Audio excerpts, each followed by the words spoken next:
Good afternoon, everybody. I hope you can you can all hear me without the microphone. My name is Sam Mensah. I'm the resident country director for the IGC in Ghana, and I'm honored to be chairing this afternoon's country session on Ghana. I think the primary role of this country session is to promote an engagement between policymakers and researchers in the spirit of the IGC's mandate to provide evidence-based research in support of policymakers. The Ghana session will have two different parts. Initially, the first session will feature a presentation of a paper by Dr. Robert Darko Osei, who is a senior research fellow at the Institute for Statistics, Economics and Social Research in Ghana. He will be presenting a paper on examining the underinvestment in agriculture, capital constraints and risk. And the discussant for that session will be Dr. Fritz Gokel, head of department of the economics department at the University of Ghana. After that, we'll have some Q&A session, and then we'll take a short break. And then after the break, we'll come back and do a panel discussion on financial deepening in Ghana, during which I will introduce the panelists for the session. So without further ado, I will invite Dr. Robert Osei to make his presentation. Thank you.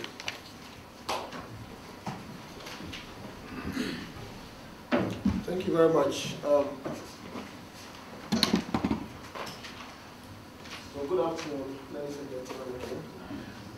So this is joint work with three colleagues, one at ISA and then two at Yale University. And here, essentially what this paper does is to examine some of the reasons why we have underinvestment in agriculture in Ghana, more specifically in the northern region of Ghana.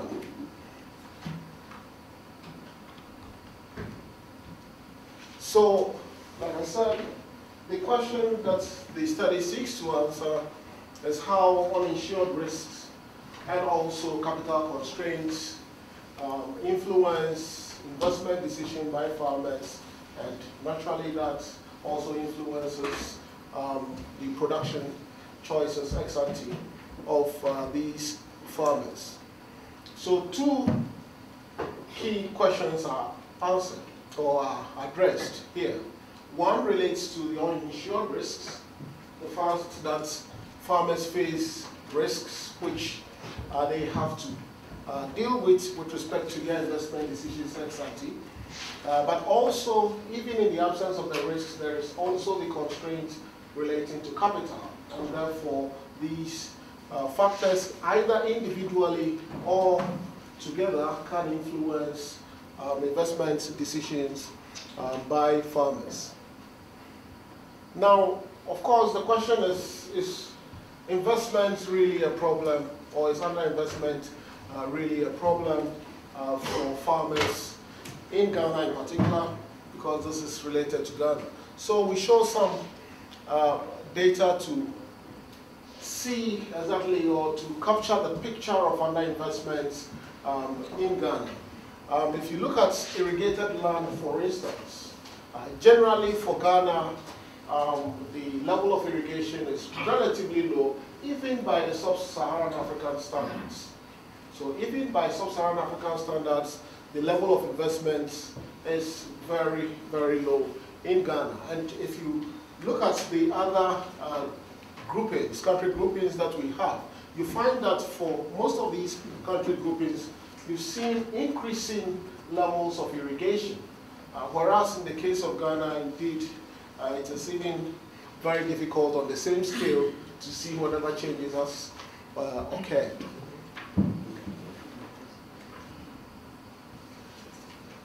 Now, in the use of fertilizer as well, the story is no different. Okay, in the use of fertilizer, yes, compared to say the 1960s, or the period almost after independence, we've seen some increase in the use of fertilizer. But if you compare to the other, well, even for the sub-Saharan Africa average, you find again that fertilizer use in Ghana is relatively very low. And given that, again, it's the same land, of course, it's left to follow, or some of it is left to follow over periods, but it's the same land that we actually tilling over this period. And therefore, the use of fertilizer is very critical if you have to actually even keep up with the productivity levels in the past. How much more increase the productivity levels? Agric machinery, again, no different. Again, mechanization is relatively very low. Again, in Ghana, compared to now for the mechanization, we are close to our African peers or sub-Saharan African peers, but we are certainly nowhere near other parts of the world where agric productivity is relatively high. So, what are the results? We have low irrigation, low use of fertilizer, mechanization is very low. So, unsurprisingly, for the yields, again, our yields for cereals are relatively low compared to what actually pertains in sub-Saharan. Well, for sub-Saharan Africa, at least for cereal yields, we are better than the average, but for South Asia, for instance, we are certainly less than half, or about half of what South Asia is doing. So we are looking at about 1.4 tons per hectare for maize in the early 2000s for Ghana, whereas in South Asia, it is close to 2.5 tons per hectare. And indeed, more recent data, this is based on the World Development Indicators, more recent data with some of the work that we have been doing, for instance, suggests that the maize yields haven't changed very much. They are still around 1.4, 1.5 tons per hectare.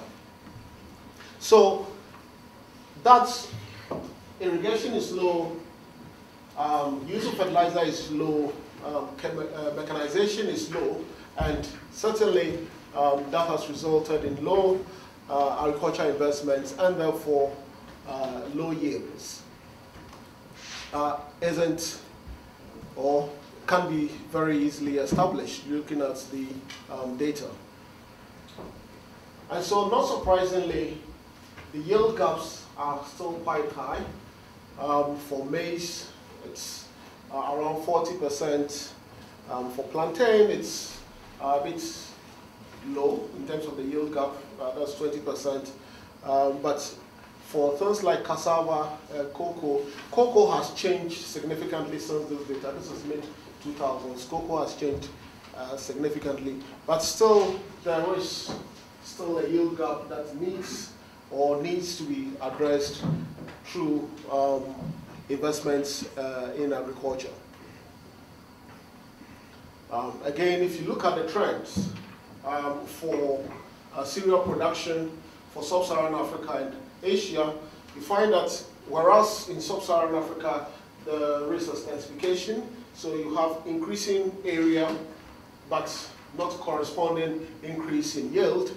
For East Asia, you find that yields have increased significantly without necessarily increasing the area under cultivation. So, why do farmers invest so little? And that's what the study tries to understand. Now, a typical response from a farmer was asked why they are not actually using hybrids and fertilizer. Well, one, they do not have the money, so there is capital constraints there. But two, they will tell you that it is very risky, particularly with the hybrid. When they do not get the right rains or when they do not get the right amount of fertilizer application, the losses there can be quite high compared to the traditional seeds that they use. So there is some element of aversion to risk that also constrains farmers in terms of making the right moves with respect to agric investments. So these two problems, the risk aversion problem and the capital constraint problem, indeed can be addressed. For the risk aversion problem, for instance, if it is the fear of losing your output, then of course you can actually insure that loss. Okay, in this particular case, we use rainfall insurance in the experiments.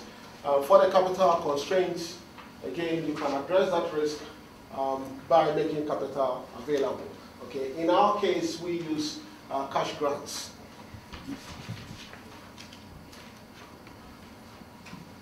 Of course, for the insurance, you could have done also crop insurance. Okay, you could have done crop insurance where you actually pay the farmer for the value of the loss of their crops. Of course, it removes that risk associated with losing your output if you made that investment. But of course, the evidence suggests that crop insurance hasn't done very well, and they have usually required quite significant subsidies. Two typical problems with crop insurance. One relates to adverse selection. Okay, so of course, if I know that my crop is likely to fail, then I will self-select. Okay, so those who actually buy the insurance are those who think their crops will fail.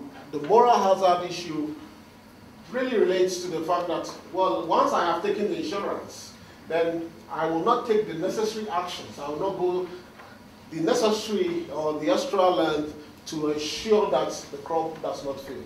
Because after all, if it fails, I get the payout. Okay, so the administrative costs associated with the monitoring or trying to get around the adverse selection moral hazard problem is quite high, and therefore crop insurance usually haven't done so well.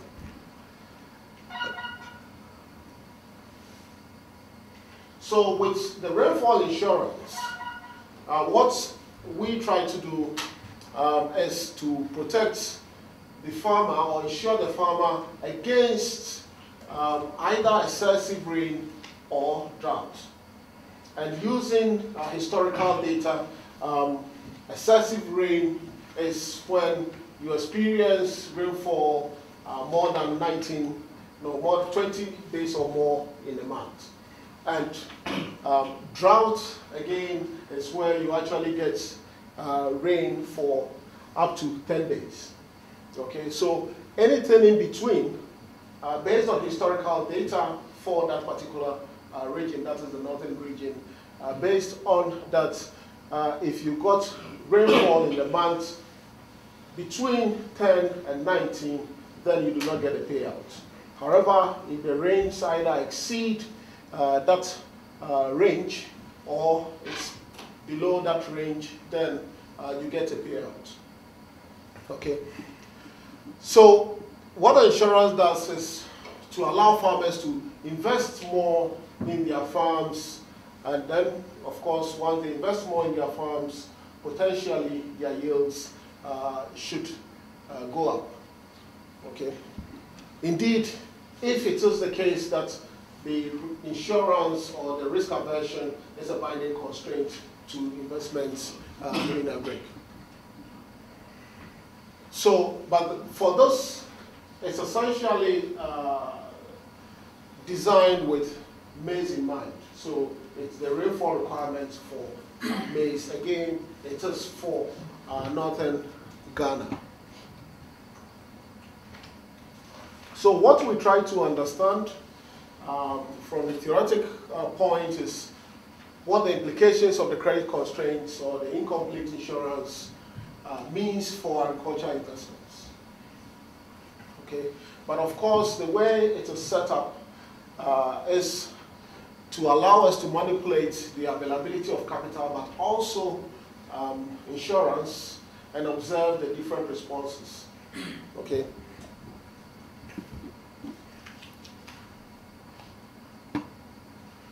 Now, of course, if our credit constraint is binding, then investments will increase with the capital drop.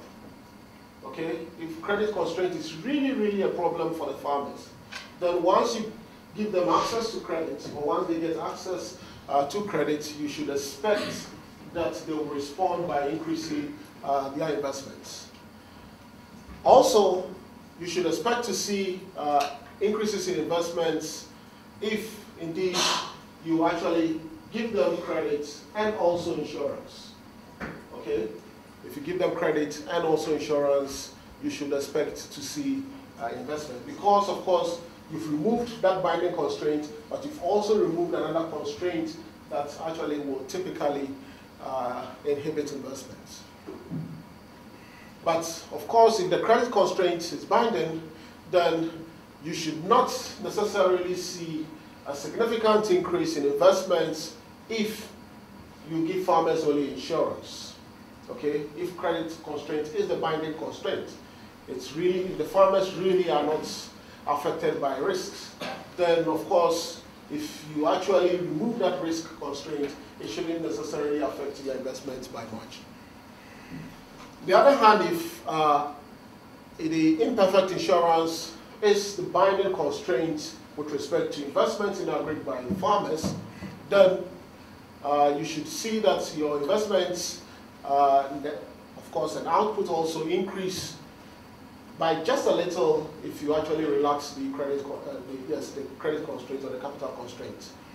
Okay, but for relaxing the capital constraint and the insurance constraint, you should see quite large increases in the investments and also output. And also, if insurance only is removed in terms of the constraints, then again you should see that farmers respond by increasing their investments. So this is a kind of ex ante what one expects from the theoretic point. In terms of the design, we had a little over 1,000 farmers, where some of the farmers were giving capital grants only. Some of the farmers were giving rainfall insurance. Some of the farmers were giving both capital drops and insurance, and some of the farmers didn't get either capital grants and or the rainfall insurance. In the second year, again, we went to the same groups, but now in the second year, the price of the insurance was randomized. And essentially why we did that was to try and get a sense of the demand for insurance by these farmers, and indeed whether tackling the under insurance in agri can be sustainable. Okay. For the capital drop or the grants, we actually provided enough money for the farmers to support the purchase of some recommended package that MOFA advises. Okay, so 60 cedis per acre for a maximum of 10 acres. So a minimum of 250 Ghana cedis was given to the farmers that actually fell in that random sample. For the rainfall insurance, of course, it was also based on the historical data, like I said. The insurance was provided free in the first year for up to 15 acres. The actual value for the rainfall insurance ranges between 8 and 9.5 cedis, and it's on average about 40 Ghana cedis. So that is the value of the insurance.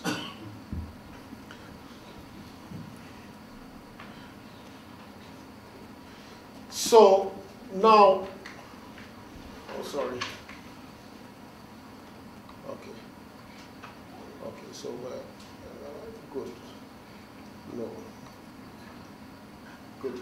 Okay, so in terms of the farmers that we spoke to, essentially the cost of cultivation by these farmers in total was about 1,300 Ghana cedis. Now, 1,300 Ghana cedis is close to, what is it now? It's close to 900.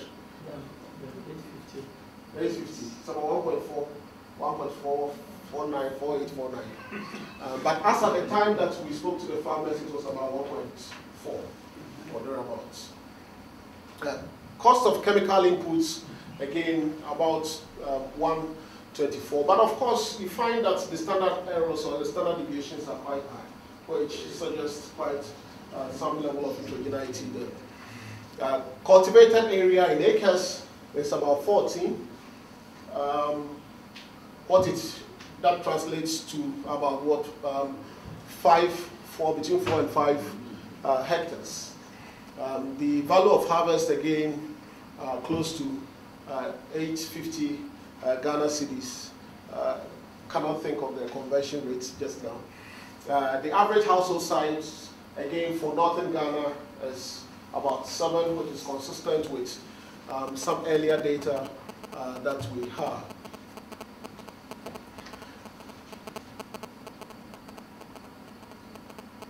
For the prospective insurance payout per acre, its averages around 5, i.e. for those that actually got the insurance, they were actually doing about 5 acres per farmer.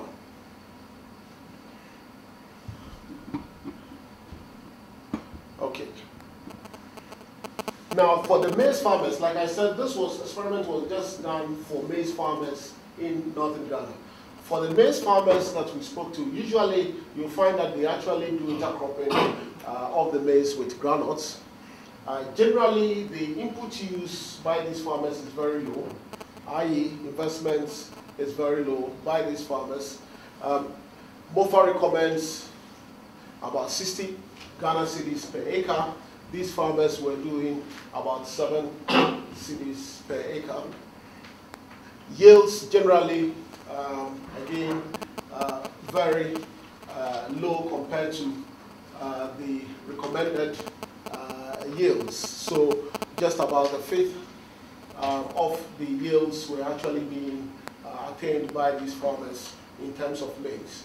Okay, so generally for Ghana, again, the yield for maize, again, up to about 1.5 tons per acre, sorry. For these farmers, it was about 200 kg per acre. So generally, the yields for these farmers was generally very low. So what then happened, or what happened when these farmers were giving either insurance only, capital drops only, or were giving a combination of the insurance and the grants? Now, you find that for this line here, the farmers that got the capital only, you find that there was no significant change in the whether it's the harvest value. Okay, so it's so this one was. I'm not sure why, but this one was. Okay. So for the farmers that were given the capital drop only, you find that there is no significant. So the significant ones that are relevant for us, I've tried to highlight in red. For the capital drops only, you do not find any action with respect to the harvest value, the chemical use value, or the total cost generally. However, note that for those that are insured only, you find that for the chemical value, there is an increase in the use of chemicals on your farm. In terms of the insured the total cost for farming in a year as well, for these farmers, you find that they actually are investing more, okay, in the farms. But also, I think that for the harvest value, if you look at those farmers that actually got both the capital drop and the insurance, you find that for these farmers, the harvest value actually increases, and indeed, the total cost also increases, okay? So, you are seeing action when you either insure only, or at least if the insurance comes with some capital drops. But if you just get capital drops only, you do not see action or any action there. Which, again, following from the ex-ante expectations, what it is suggesting is that capital drops vis-a-vis, say, insurance is not necessarily a binding constraint to agricultural investments, at least for these farmers. Now, if you take the farm level statistics as well, you look again at the capital drops only, again, you find no significant effect if you actually gave farmers about 230 Ghana cedis or 230 years. However, if you did a combination of the insurance and the grants, then for the farmers, again, you find that the plots that they cultivate actually increases. The cost of labor, the expenditure on labor also increases. So they actually hire more labor, which if they have the insurance and also have the means to actually pay for the labor, i.e. they do get the capital grants. For the insured only, the cultivated area increases, the total sum of the farm wages also increases.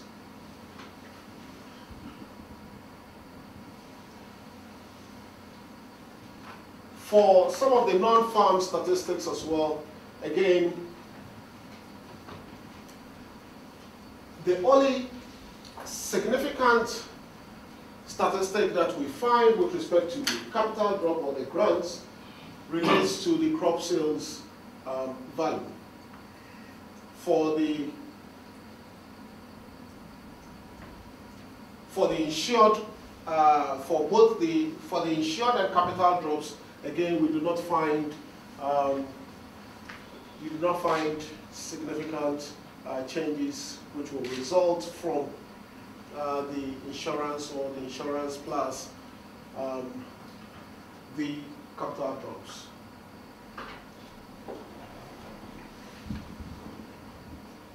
So this one relates to, the last column relates to what they actually sell. That column relates to the value, the total value of their output. Okay. So it's the store value versus the sales value. Okay, so the store value, again, for both the insurance and capital drops increases. But the sale value for those with capital drops, again, this time increases, which may suggest that once farmers get the capital drops, it releases some constraints, financial constraints, and therefore they can afford to actually sell part of or more of their produce. Okay. Otherwise, for northern Ghana, for instance, what you would observe is that these farmers will try and then keep as much of their grains as possible so that they can actually consume it in the lean season. Now, if you look at, we also try to capture some household welfare effects using the meals that are missed in a day, the utility expenses, or whether a household has electricity or otherwise.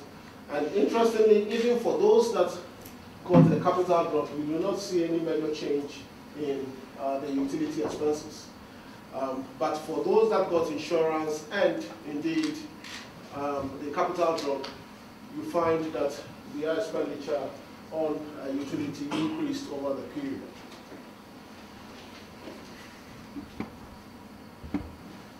Now, in terms of the demand for insurance,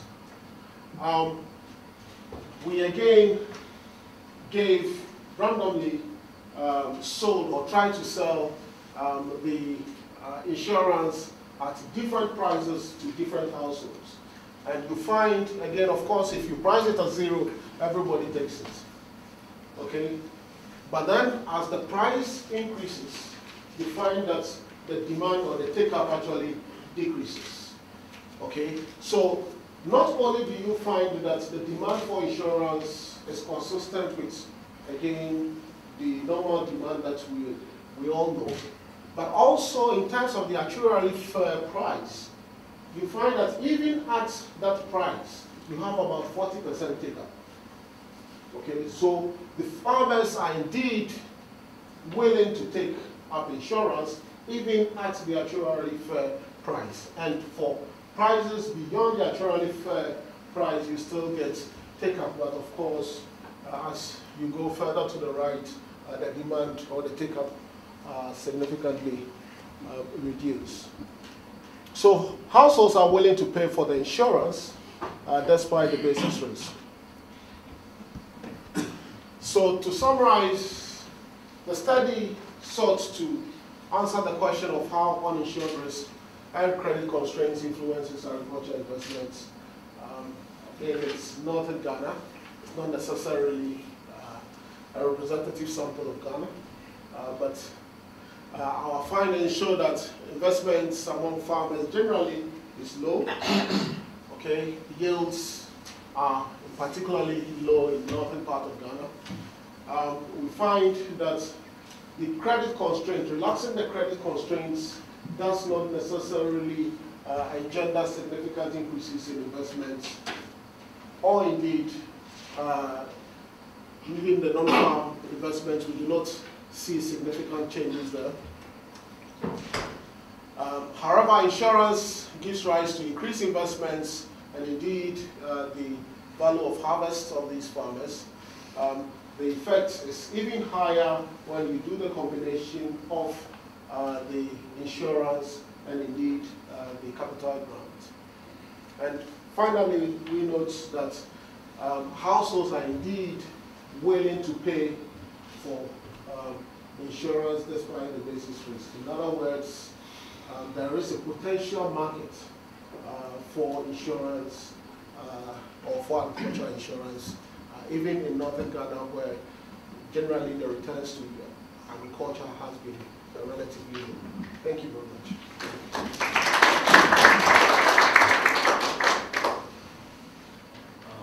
I will now call upon Dr. Fritz Bockel to give us a discussion comment. Wow. Thank you, Sam. Unfortunately, I don't have the beautiful type of presentation that has been made, but I'm going to speak to a couple of the issues from a pedestrian point of view. You know, I'm taking this stance because looking around, I realize that there are very knowledgeable people over here who address some of the issues that are being raised. It's just like this professor from Harvard who discovered this new beautiful economic theory, went around discussing it, and the final place was London School of Economics. When he met the top of the top and was going to make the presentation, then the driver who has been going along with all along said, "Prof, can I make the presentation now?" And the prof was like, "What? You mean this beautiful presentation will make you keep at the road?" Then the driver gesticulated, no, recapitulated everything that the prof has been doing, having sat through all the previous, discussions. So the prof said, "Oh, you can do it." So he got there, like I'm standing, made the presentation. Everybody clapped for him. What a brilliant presentation. Then there's this prof, emeritus, London School of Economics behind, said, "But did you observe the second order conditions when you took the differentiation respect. What happened? Then the driver realized that there was no joke standing over there. But being a smart driver, he said, wait a minute, when we were coming, my driver asked the same question, and I answered, provided the answer to him. Luckily, the driver is sitting over there. I'm going to call him to come and answer the question. I'm the driver, you guys are there. When the questions start coming, make sure you come and answer them. I think this has tended to raise very pertinent issues about the status of agric in Ghana. You know, I wouldn't generalize it to sub-Saharan Africa. The pervasive underinvestment in agric. He has demonstrated it beautifully using the level of irrigation, fertilizer usage, seeds, you know. Now, there are a couple of observations which I think will need further clarification. Unfortunately, I haven't seen the paper itself. It's the PowerPoint presentation that I'm reacting to. Now, if you look at a couple of slides over there, slide, I think 3, 10, and 26, these are where some of the critical issues are raised. Uninsured risks, they are militating against effective agric production. The question that I want to ask is, what are these uninsured risks? What do you mean by uninsured risks? Are they risks which should not be insured in any case? Or they are risks that should be insured but have not been insured? Now, the follow-up is that if these risks are such that they affect agri productivity investment, would insurance be the best option of getting rid of the problem of these problems? That is the rainfall. Are you just not transferring the risk from the farmer to the insurance company? Now, would it be better to provide irrigation or some kind of rain harvesting techniques to ensure that the problem is resolved altogether? You know, I'm saying this because when you look at the risk, that is the two problems being addressed over here, the capital source or credit constraint, and then the uninsured risks, rainfall, etc. If you look at it critically, in some areas, despite the fact that the people have the resources, the capital, they are not prepared to go and invest because of the rainfall pattern, etc.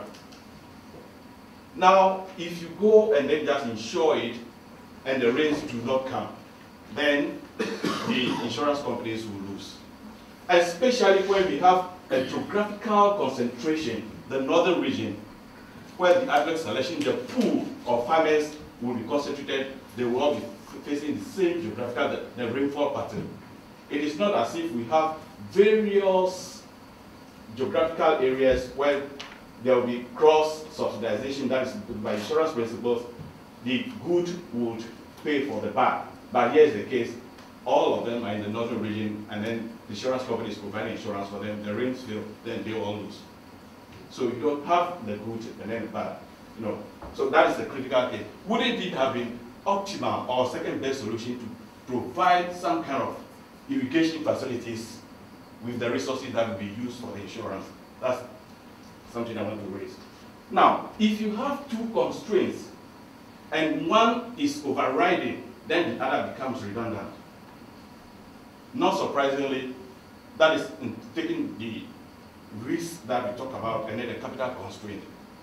If even you provide the capital, the credit, and the credit cannot solve the irrigation, those problems that characterize the production, that affect it and the investment, then capital credit is no longer the overriding constraint. So we might as well get rid of the risks, and you will find out that the farmers would naturally, in fact, the financial institutions would now look more favorably towards these other institutions and provide the credit. I remember once upon a time, the credit framework in Ghana was to ensure that credit went massively to the agricultural sector with the risks. They were subsidized heavily, quantitative guidelines were given, and what happened? Some of the banks, Standard Chartered Bank and Barclays, for instance, advised their credit-worthy customers, the multinationals, to establish farms. And because of the fungible nature of credit, farms which were established, we have UTC farms, those of us who are old. And so UTC farms, Kingsway farms, Glamour farms, Unilever farms. Now, the credit went to these sectors, but because of the fungible nature, the farms were actually not invested in. So you could see that despite the fact that credit was available, capital was available, the risks associated over there did not allow the investments to be undertaken. So this is another issue that we must look at. Looking again at the insurance principles, this was practiced in the North. National Investment Bank heavily provided insurance and then credit. Unfortunately, again, moral hazard, adverse selection, and all other things. Farmers deliberately at times would harvest the thing and then go and set fire. You know, the farms and Now, who is providing the insurance? At what expense? At whose expense? So these are some of the critical issues that I want us to flag. And again, you would have to decouple a couple of issues. Agric, the commercialization of agric versus, in your presentation, food security, food sustenance levels. How do we do this? Then industrial crops versus food crops, and which are those activities that government, the state must do to reduce the risk, the interventions that must be done, the irrigation, etc., you know, feeder roads, all these things that would help the private sector, enhance the private sector's competitiveness to go into the agricultural sector.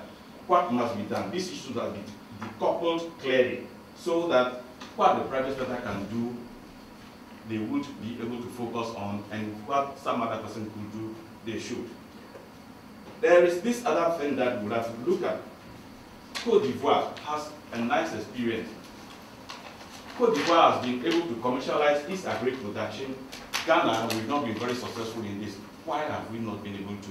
If you look at cocoa production in Côte d'Ivoire, is by the plantation. But in Ghana, is by this smallholder business. Now, why is it that we have not been able to do this kind of thing? Commercialization and plantation type of production commercialization. So this is a critical issue. This dovetails into the land tenure system in Ghana. It's very, very critical. I thought you would have mentioned that as part of the problem too. This is key, and if there must be anything to do to improve the investments in agri, the land tenure should be critically addressed. Lastly, cocoa has given us a lot of useful lessons. We've managed, just with the hoe and the cutlass, the crude technology and everything, and we became the leading producer of cocoa in the world. And gradually we are getting over there. For this year, I think over 1 million metric tons of cocoa. Okay, that is what Ghana is producing. What incentive framework, what things have been done with the cocoa sector? Is it the agricultural sector to make it successful? Is it just because the price is right, or other things? So I think these are critical issues I will raise, you know, to ensure that we provide adequate answers to the underinvestment. Thank you.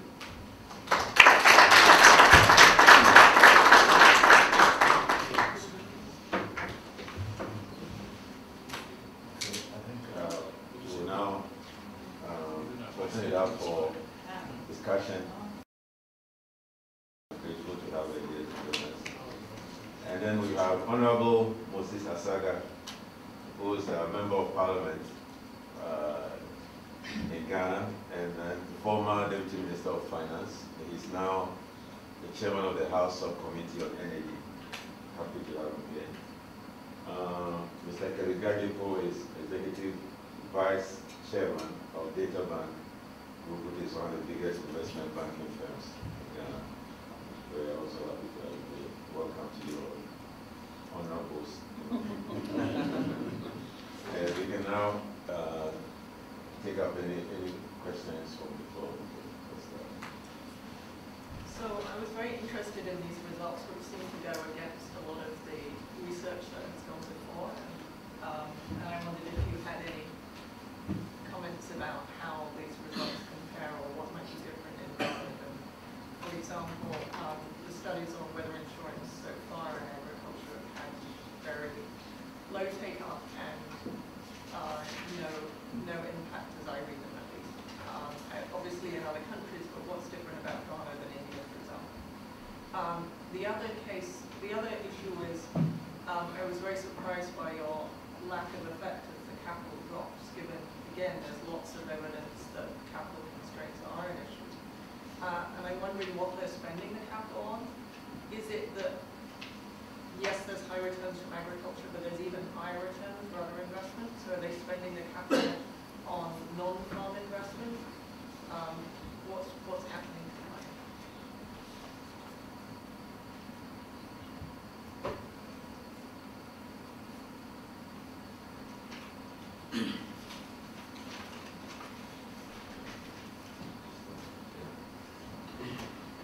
Well, I just would like to pass a couple of comments, starting from where Dr. Local helps. But talking about the high increase in the yield of cocoa. And that has come about because of the package of items that bringing all the necessary inputs together. Taking this to the presentation, we have observed that the subsidy on fertilizer does not influence the yield that much because we don't have the complete package. Farmers are not using improved seeds. So the view that some of us have expressed is that if you want the improved seed, or if we want to have the fertilizer to increase the output, then we need also the seed that will respond to the fertilizer, not the seed that will not respond to the fertilizer. So that's something that we have to observe. And going back to history, Dr. Walker mentioned the Standard Bank, Commercial Bank, getting into agricultural finance. It happened to be that I was in Standard Bank at that time. Why the companies were going into agriculture was policy directed, because a lot of dividends had been locked up. And then the policy then was that your profit from agriculture, your investment in agriculture, will be transferred on priority. So that's why they went in there. Then from our end at the bank too, the policy then was 20% of all the banks, 20% of your outstanding credit must be in agriculture. So the strategy then is that international, multinationals, you go and find the multinational who wants to transfer it, large scale farmer, and then we invest to meet that target, but not necessarily to meet the objective of the policy. So these are some policy failures that happened that even though they went in there, when the policy changed, they all started disposing of the farms. And even the agricultural credit units at Bankers and Standard were all dissolved. All the commercial banks, they were all dissolved. But I left before it got dissolved. One more reforms. Any more comments? Thank you. In his presentation, he talked of irrigation, levels of fertilizer, and came to yield. Then he gave us a comparative analysis between various geographical areas, including sub-Saharan Africa. And for each one of these, Ghana was low. But when it came to yields, the Ghana situation jumped unproportionately for the cereals. So the question is, why didn't it move in tandem? It jumped. So what created that jump in yields? So I wanted to know whether there was a damage or whatever. Then two, you know, cocoa is a big chunk of our agriculture. So I thought that for us to understand, maybe we should have moved cocoa out and see how the real agriculture is doing. You know, because why we are talking about farming, farming is for food security. Cocoa is not food security. You don't eat cocoa. You have to export it and process it into chocolate. So I thought that maybe on the side, you could just do one without cocoa, and let's see how the effect would be. So these were two issues that came up when I was just having a cursory look at it. And then he talked of yield gap for cocoa, and still claimed that was low. Maybe I don't understand yield gap. But if we look at the production of cocoa, like Doctor said, at one point we're producing about 500, let's say 500,000 tons. I remember when I was in the ministry, we came up to 700 tons. And about 4 years ago, we came up to almost 800,000 tons. And now we are at 1 million. So when we talk of the yield gap for cocoa is also low, because I know very well that acreages in cocoa has never expanded. It has still been the same acreage. So you cannot say because acreage has expanded, and that is the reason why maybe production has increased. So I thought you should look at your yield gap. Maybe I don't understand yield gap, and I'm mixing it with total output. So I think we'll give Robert a chance to respond both to the discussant and the comments that have come from others. Okay. Thank you very much. I'm not even sure what this was.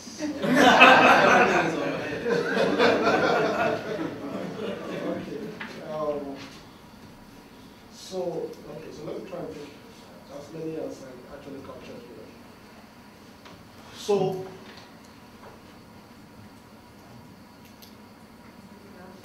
yes, I try not to use them.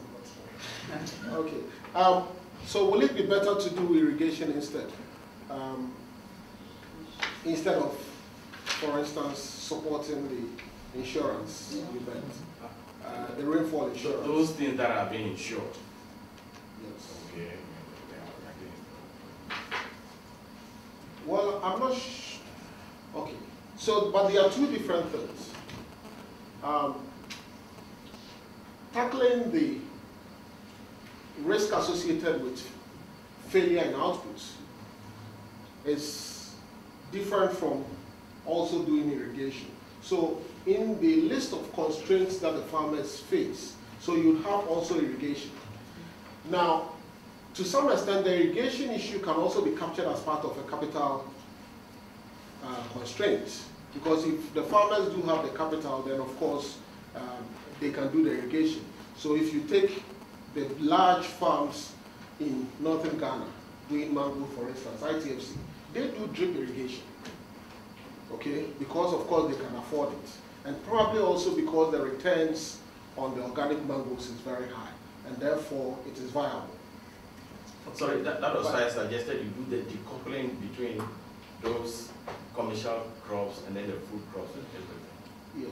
But for this one, the experiment that we do is just for maize farmers.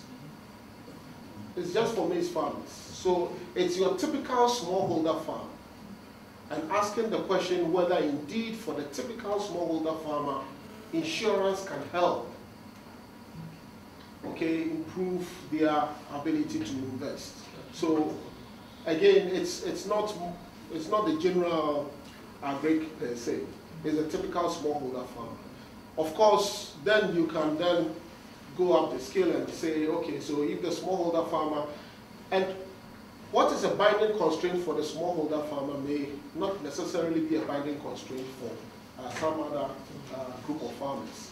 And indeed, you can even think of the different crops as well. So what may be a binding constraint? Okay, so the cocoa example is very interesting. What may be a binding constraint for the cocoa farmer may not necessarily be a binding constraint for some other farmers in Ghana. But just talking about the cocoa, of course, understanding why the cocoa has done well generally helps. And I think that we all have a fairly good idea of why the cocoa has done well. It's certainly more organized, but also the market is guaranteed. Okay, so indeed, the returns then for the farmer is significantly more, or the expected returns is significantly more for the farmer vis-a-vis some of the other crops that we do. So the question is whether indeed for the other crops as well we can establish the same institutions. And again, institutions, I'm looking at institutions more loosely, not the very straitjacket institutions like Cocoa Board. So can we have institutions that will support the other sectors of the economy? And indeed, I think that the marketing aspect as well is important. So it's looking at the agriculture.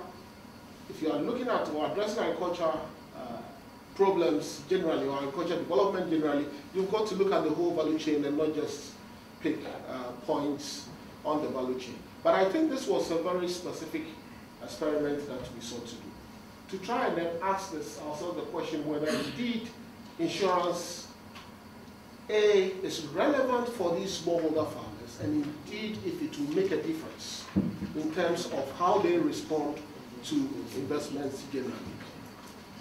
Okay.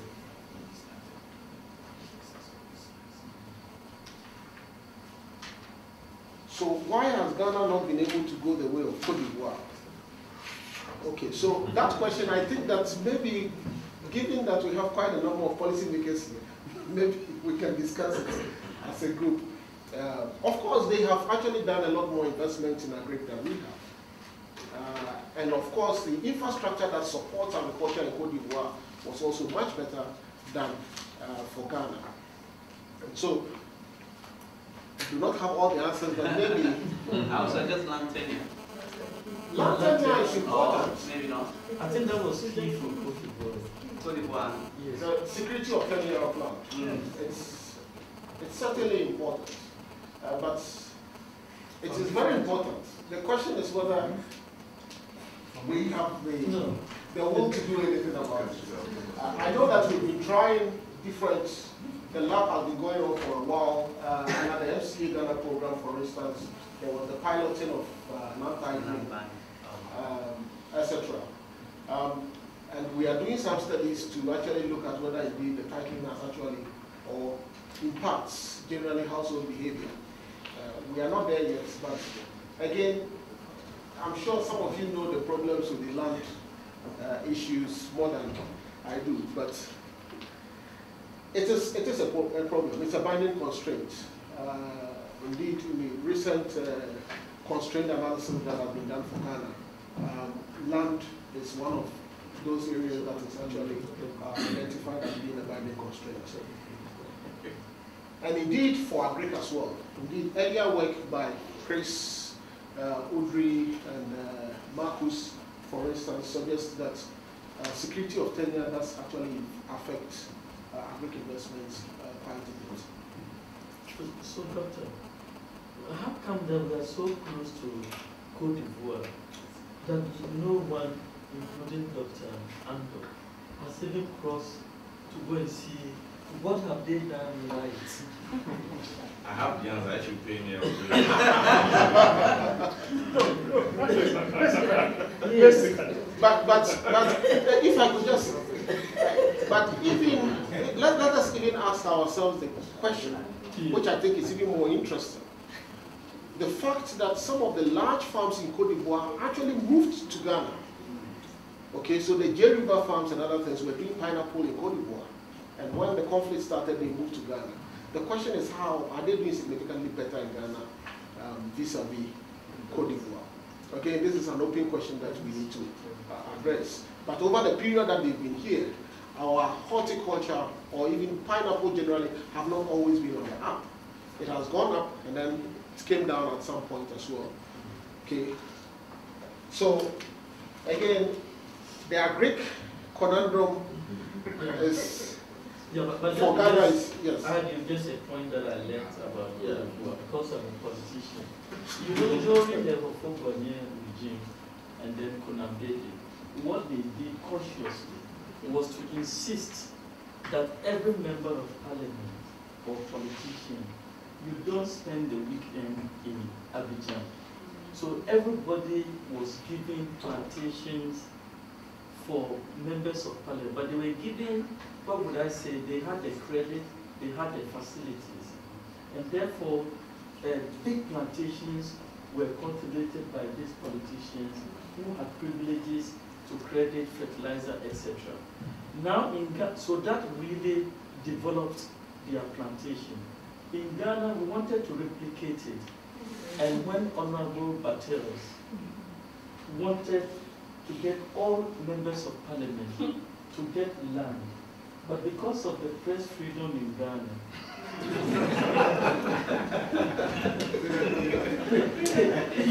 it was even destroyed. It was even destroyed before it came up.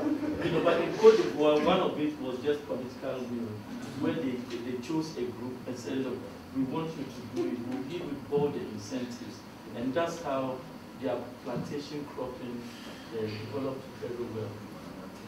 But if we know, but I guess the bigger question then is that if we know that the returns can be quite high, so what then is stopping us from doing it? No, but like I just said, press freedom is I think it is. I'll take another round. Before I take another round of questions, let me just interject my own observation. I think one of the Honorable Asaga was raising the issue of why we've not been able to establish the reasons why small farms, the small farm structure in Ghana is doing that well compared to Cote d'Ivoire. But I think possibly one of the reasons is that, by the state still maintaining monopoly in the sector, we've been able to eliminate most of the risks of the small farmer. There's no price risk, relatively little price risk, because it's all, they have a guaranteed price. We're talking cocoa. Yeah, okay, yeah.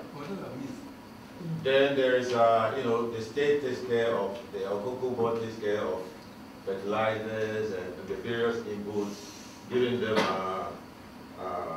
free spraying services and all kinds of inputs. So I think for the cocoa sector, what we have done in Ghana is to remove most of the risk for the small farmer, which they don't have in Cote d'Ivoire. You have to bear the costs of these risks in Cote d'Ivoire. Okay, so yeah. I don't think we should. Since the Honorable spoke now, Sorry. Can I speak now? Yeah. Okay. Just the issue of the missing non-gap, if you will. I was wondering if there might be a measurement problem issue here. And that is a possibility. I understand it's policy is pretty bad in Ghana with respect to cocoa and so on, that there was quite a bit of smuggling. So maybe with improvement of policies right now, the smugglers have been taking out of business to some extent, because the arbitraging function is probably much less active right now. The second issue of airdrop, you use the phrase airdrop, I'm not familiar with the literature, but I found it very confusing, because I was there thinking about maybe a drop in capital. Actually what you meant was essentially relaxation of the credit constraint. That's what you mean. That's an unfortunate choice of phrase. I'll probably move away from that phrase in the literature. But anyway, that is a valid issue. The third point really is what I would probably refer as the asymmetry in the complementarity of the relaxation of constraints. that is the risk constraints vis-a-vis the credit constraint. It wasn't clear for me, given your results, whether indeed you have this. I know that the interaction factor was quite positive, quite large, but I couldn't quite read the effects of removing the insurance constraint, the risk constraint. How do they compare in terms of magnitude? I would like to find out. I think it's important in the sense that if indeed this type of asymmetry exists, then we may then have to pay more attention to the risk constraint rather than credit constraint. And the final point that I wish to make is the usual concept of lumpiness of capital. You did mention, for example, that perhaps you could use the increase in capital drop, if you will. You could use some of that, for example, to release the credit constraint. The problem is that unless you drop enough capital, it may not be enough to be able to do the irrigation, for example, that you mentioned earlier. So the marginal product then would be nil, close to zero, because it's simply not large enough given the lumpiness of capital. Thanks. Thank you. And I just want to follow up on the point the discussant raised, and this is the fungibility of capital. I don't know how much control you've taken into account of the fungibility of capital, given that you are giving cash grants to these farmers rather than in input form. Because it's likely that they will deploy this capital into other areas rather than buying the inputs that are required for increasing their output. Thank you. Yes, thank you very much. The discussion on moral hazard and adverse selection, I thought it would also be useful to discuss asymmetric information, because these are a consequence of asymmetric information. I'm talking about moral hazard and adverse selection. And I was thinking that apart from the phrase insurance that they're giving, how many of our insurance companies are willing to absorb the risk, and what information are they getting from these farmers? Because if they are to insure, then clearly, like I mentioned, information asymmetry is a major problem in insurance as far as Ghana is concerned. I also looked at your model, and I'm thinking whether we should have insurance, capital, and both in the same model. Shouldn't we? I don't know how your correlation actually looks like, but shouldn't we look at them, take both out, and then look at the two, and then introduce another model to see what happens? Okay, well, maybe we should. One more question, then we can respond before we do the final round. Thank you very much. Mine is a follow-up on what Fritz mentioned. First of all, the really binding constraints and constraints that are not really binding. One way to do that in the economics is to start slotting the variables in sequence and also interact them. On the interaction side, one possible argument is that insurance may not be an option for hectareages that are quite small, and therefore the larger the size of the hectarage, the more reasonable it could be for someone to buy insurance. Is that an argument? And I think you also need to clarify for us. I thought you were looking at one crop, maize, isn't it? Not the entire agriculture. And therefore, the experience in Cote d'Ivoire may be for plantation cash crop, not for maize. I don't know whether honorable members of parliament would like to go and grow maize and not attract audience attention by people saying, look, we thought we put you in to go and help us. Now you are going to compete with us. So I thought that we need to clearly That's a good one. describe what we are studying here. We are studying cash crop, I mean food crop, and actually one of them, because if you look at cassava, it will be different from guinea corn. Guinea corn and maize may be interchangeable in another Ghana, but in the south, it will be more of root crop and so on. So I thought, for the purposes of clarification, maybe you need to tell us exactly which commodities are you looking at, so that we don't divert you to start looking at things that are totally out of your range. Thank you. Okay, I think we have to move on quickly so that we'll have time for the second. But let me just take the last set of questions, and then he will respond, and then we can go take a 5-minute break. To respond to all. Yeah, It's work in progress. Yeah, it's work in progress. Please go ahead. I just wanted to add a comment on the use of non-cash drops. There's a Chris Woodruff study which looked in Ghana at micro-enterprises and the use of in-kind versus cash grants, and found sort of more significant impacts from in-kind grants, so that might be of interest. And my other question was just about the role of gender, and particularly in relation to land tenure, and whether that's something you've looked at in the study. Okay, any other? Okay, the last one. It's an issue of treatment. Whether it's not the case that there's low productivity and that kind of behavior that you're talking about, just in the north. So if you could have a treatment group in the south somewhere, just to compare. Control. And it will also help in the insurance. The rain will fall there, the pool will not be risky. Okay, so Robert, why don't you give your final comment, then we can take a break and come back for the next session. So just the last point that Henry made. The challenge is that you cannot take a control that is different from your treatment group. So if you are doing the experiment, then you have to also do an experiment in the south. But what you want is that your agent in the treatment group should have similar characteristics as the agent in the control, so that if you see any observed differences as a result of the treatment, then you can actually attribute it to your intervention. So again, you can do again a similar thing for, and then see whether indeed this is applicable to different locations as well.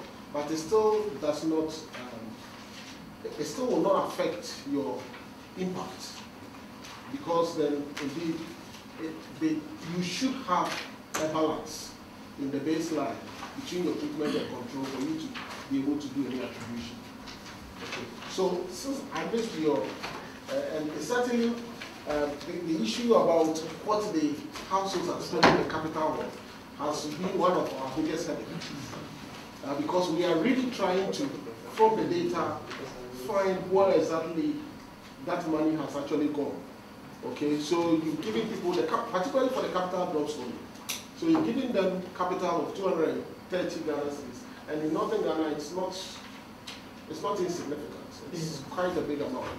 And you are not seeing it reflected in a lot of their expenditures. So we've been trying very hard to track it, but as it were, we haven't been able to pick it from the data. There's been an increase in wives.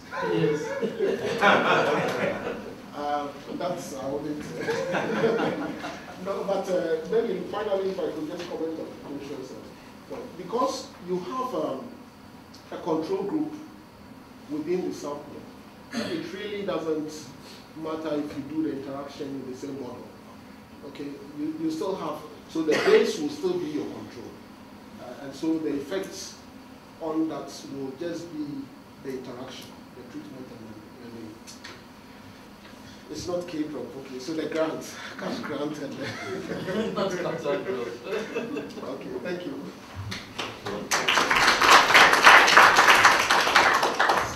Okay, we will be back in 5 minutes.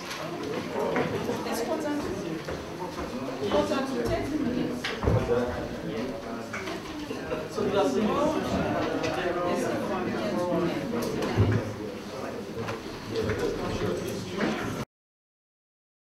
and economic growth in Ghana. Our panelists are Yvonne Kwanzaa, who is the Acting Director of the Financial Sector Division of the Ministry of Finance and Economic Planning. We have Dr. David Ander, just recently retired as Executive Director of the Ghana Microfinance Network, It's called Gamfin. So it's on contract. Unemployed. Unemployed, right? In Ghana, we say that you're at the housing, he works for housing corporation. That means he's at home all the time. And then our third discussant is Professor Joshua Abor, Associate Professor of Finance at the University of Ghana Business School. So we will invite Yvonne to give us her presentation. Thank you. Okay, thank you very much, Sam. And for me, it's also good to be here. This is my first time coming for this program. And so I hope that this presentation, we're going to have enough discussions and then see how best we'll continue to deepen the financial market in Ghana. I'll try and present from the policy side. We don't have a regulator here, so I also touch on a few regulatory things that we've done. And I hope you are okay if I stand here too. Yes. Okay. Whatever, we should do it here. That's my Okay. My presentation is looking at the outline. I'm looking at three broad issues. What's the current situation for financial deepening in Ghana? What are our challenges? And then also look at the next steps.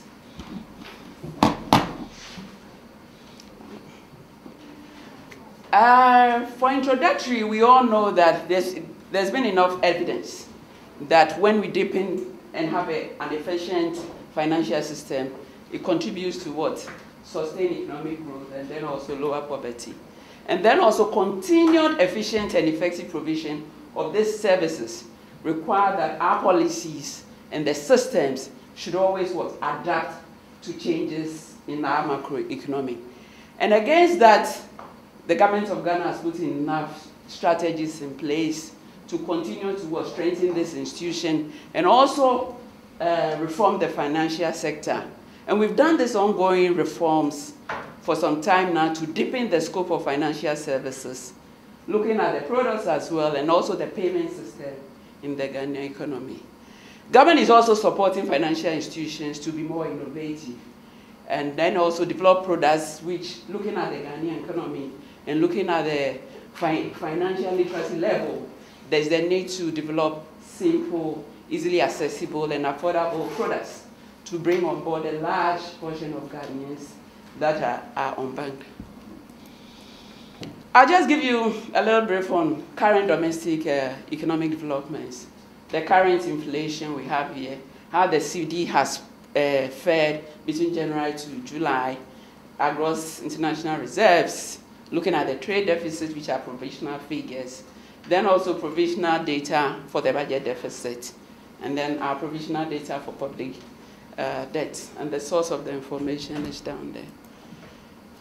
Then what I want us to also look at is how we perform over the years on the real GDP growth, because I want us to look at how the growth structure is, and then also the various economic activities that have supported that.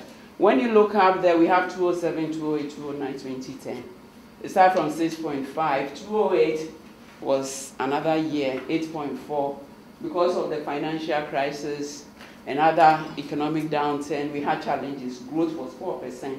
Then we went to 7.7. 2011, we are targeting minimum 13%. We have this oil, etc.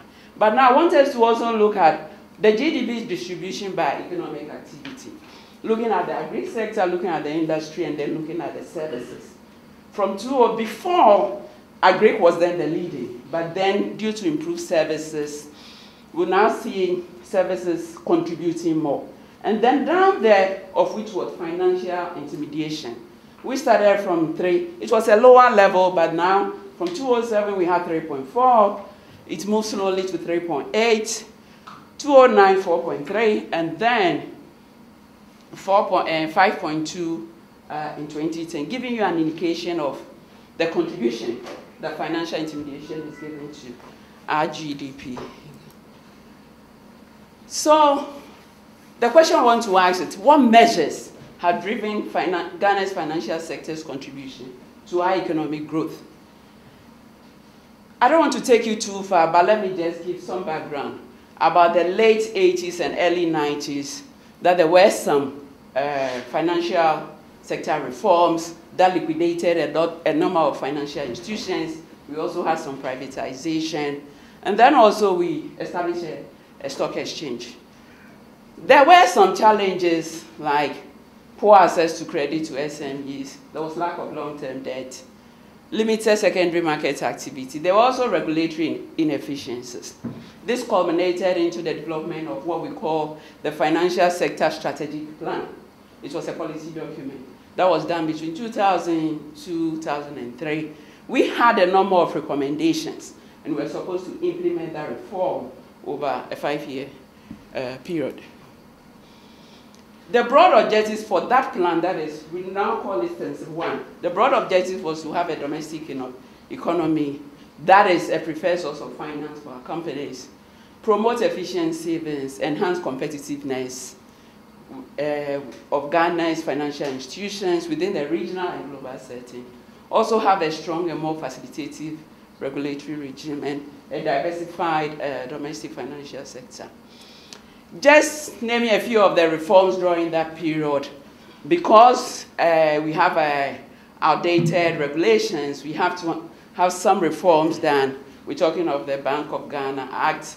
We had a non-bank financial institution. We have a payment systems. Then also we have the foreign exchange. In fact, a lot of laws were amended or enacted during that period. When you look at capital markets, we had the Ghana Stock Exchange automated. We also currently, we are automating the surveillance system for the Securities and Exchange Commission, looking at the establishment of a Securities Institute, then also amend the securities industry law to enhance development of the market and also to be compliant with IOSCO principles, trying to develop a OTC market and a commodity exchange warehouse. When it comes to insurance, we've amended the Insurance Act. And I was happy when Robert mentioned about the development, the weather index. That product, we have it in Ghana. It was just developed to support agri financing. And we are having a pool of insurance companies, right, that are into this, trying to look at cereals in the northern part of the region. And it's just started on a pilot basis. We are carefully looking at it to ensure that we achieve the desired objective.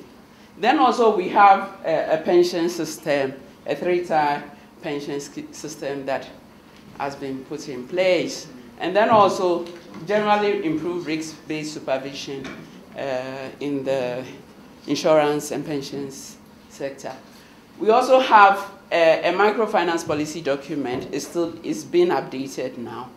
And I don't want to go too much into microfinance because the next speaker will also talk a little about it. So during that period, about 19 financial sector laws were enacted and or amended to support the development of the market and also to further deepen financial in Ghana. What were some of the impacts, if I want to share a few of them? After that, the following institutions were in place as at end 2010.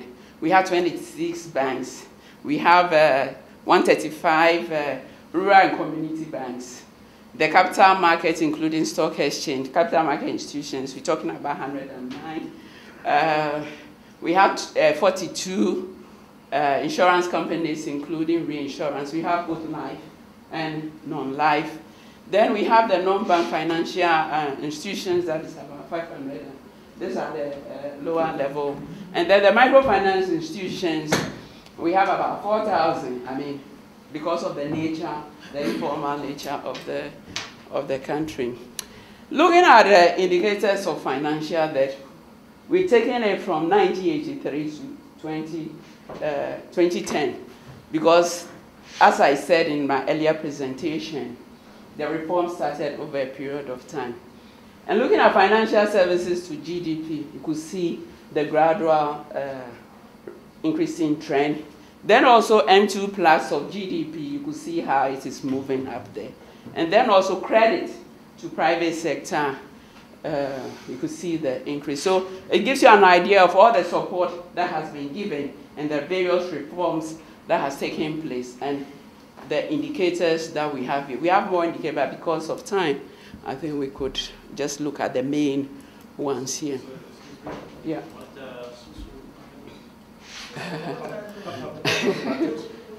Yes. Yeah. Micro testing that go around house to house to mobilize savings, keep it for you instead of you moving to the banks. I want to be sure that we're planning it. Yes. That is why we put it in called Susu companies, because they do that. Very, very informal. Yes. It sounds familiar, right? Okay. Then, though we have a diversified financial sector, it's still dominated by the banking sector. We're giving you information on the total assets of banks, market capitalization of the stock exchange. Then also we have this collective investment schemes, the mutual funds and unit trusts. It's a very high-growing area. And then also the insurance sector, which gives you an idea of how low insurance penetration is still in Ghana. There are challenges. A lot has been achieved, but then there are still challenges. We have a little long-term credit, because the highest one we have for government bond is 5 year. It's a 5-year note, so we have that challenge. And then also low access to finance, especially to the agri sector, infrastructure, and then also the housing is also a problem. And then our access to finance and low financial capacity of our banks and insurance, especially when we have this oil and gas industry. How much are they going to take? What large deals can they take? They don't have that enough capacity, so it is a challenge. Our rural and community banks, that's the RCDs, are also small in nature, so it's like what kind of deals that they can do to impact on the rural and communities they have there. We have relatively few listed companies because an exchange that was established in 1990. So far we have about 35, yes, we have 35, so it's relatively few listed companies. Market liquidity is low, and little activity in corporate and government bonds. Corporate, I think we have only 2 corporates, and then government bonds, there is little activity, people just buy and hold there. And then also we have substantial amount still outside the banking system. Mostly it's cash-based transaction. Have a large informal financial sector, low financial literacy levels.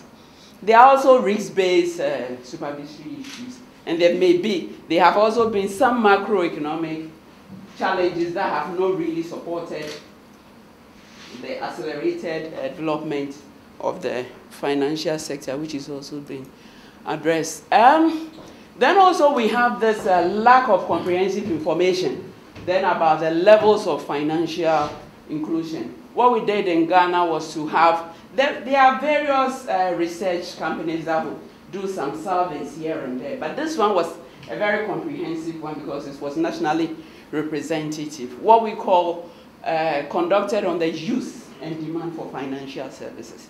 And we call it the Ghana FinScope survey. That gives us the challenges and then the constraints that households face in using or demanding for financial services. Just to give you a some of the key findings, but you can find the full document on our website. From the survey, it indicated that 56% of adult Ghanaians are financially included. I think by law, you can bank from 18 years, right?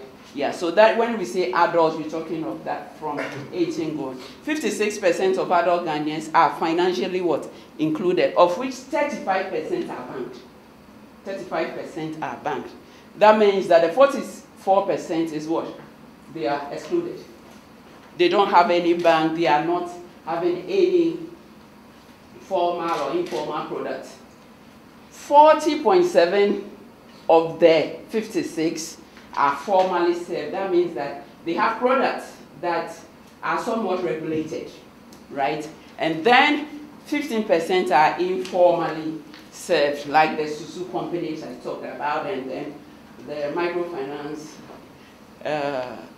institution. Then also, the survey came out showing that there's also low insurance penetration in Ghana. So that is an area that we are also critically looking at. Some preventive factors that came out, is looking at it from the supply side, is people talking about fiscal assets.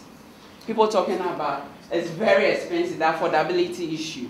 Others are also talking about there are low interest rate savings and high interest for credit products. So they don't want to bank or they don't want to do anything. They just want to keep their money in their pockets or somewhere in the house. Then some of the demand side factors is the income. Income is still low and they have other uses like to pay for school fees, to look at households, expenditures, etc. So they don't have excess funds to even use for any bank product. And also because of low financial literacy levels, the usage is also a problem. In terms of regulatory issues, there is this KYC, know your customer requirements. It's not everybody in Ghana, I mean, those because of the literacy level will move to a bank, have all this information before you can open accounts. So the best thing is let me go the informal way. They're talking of proof of identity, proof of residence. In terms of proof of identity, now we have a national ID, so that shouldn't be a problem. But some challenge is also the proof of residence, which all the financial institutions are talking about, and it has to be looked at. And then anti-money laundering, KYC requirements is also a challenge, so people don't want to use any formal product. So what are the next steps? The next step, we're going to take it from the national agenda. We currently have, if we want our sector to meet its full potential, to support our strong and sustained economic growth, we have the Ghana Shared Growth and Development Agenda, what we call the GSGDA, right? That is to help for, with economic growth and development over a period of time. And for us, one of the national key strategic elements under this agenda is financial mobilization, including what public-private partnership. And for the financial sector in particular, it's saying that there will be, this will be done through the acceleration of what? Now this time around, we're going to accelerate the financial sector reform because a lot of reforms have been done. There's still challenges. And right now, Ghana being around the peripheries of middle income, we have to accelerate our destiny because it is that market that can sustain the economic growth and development agenda. So we have to accelerate and also continue to strengthen capacity to enhance financial intermediation. And increase the availability and pace of resource mobilization as well so that we can support investment in locally driven industrial initiatives. The other aspect of that agenda is also to continue to strengthen the financial markets through capitalization of the banking sector, which we have started. Look at insurance industry to expand its risk capacity so that it can also take large deals. And then also capital market institutions to be supported with the required incentives. Not forgetting the existing regulatory and policy incentives so that Ghana becomes a competitive regional destination for long-term investment. So with this agenda, and in my earlier presentation, I talked about we have the first plan, you see. And with the first plan, the vision for the first plan is still relevant for the vision for the second plan that we intend to have. And we're talking of 2011 to 2015. That means based on the challenges, based on government's national agenda, and looking at the relevance of our vision to have a financial sector that is stable and efficient in the mobilization allocation of funds, fully integrated with the global financial system, and supported by a regulatory and supervisory system that promotes what? A high degree of confidence. We now have what? A FENSIP 2 strategic policy document that we are going to implement some reforms between 2011 and 2011 to 2015.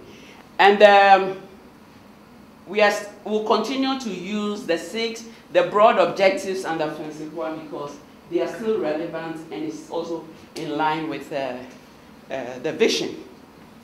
This document, objectives and the strategies, were guided by the 12 standards of sound financial system that has been established by the Financial Stability Board. Just to give you some highlights of the FENSIP 2 that will help us achieve our objectives. Enhance the efficiency of the fundraising process. We're talking of the bond market development because we don't have long-term capital. Bond market development with strong corporate bond component. Improve secondary market liquidity. Also develop the mortgage finance market because housing is also a challenge for us. Then also to facilitate the environment for development financing, to support especially the small and medium scale enterprises in critical sectors like agriculture and agribusiness is one of the key.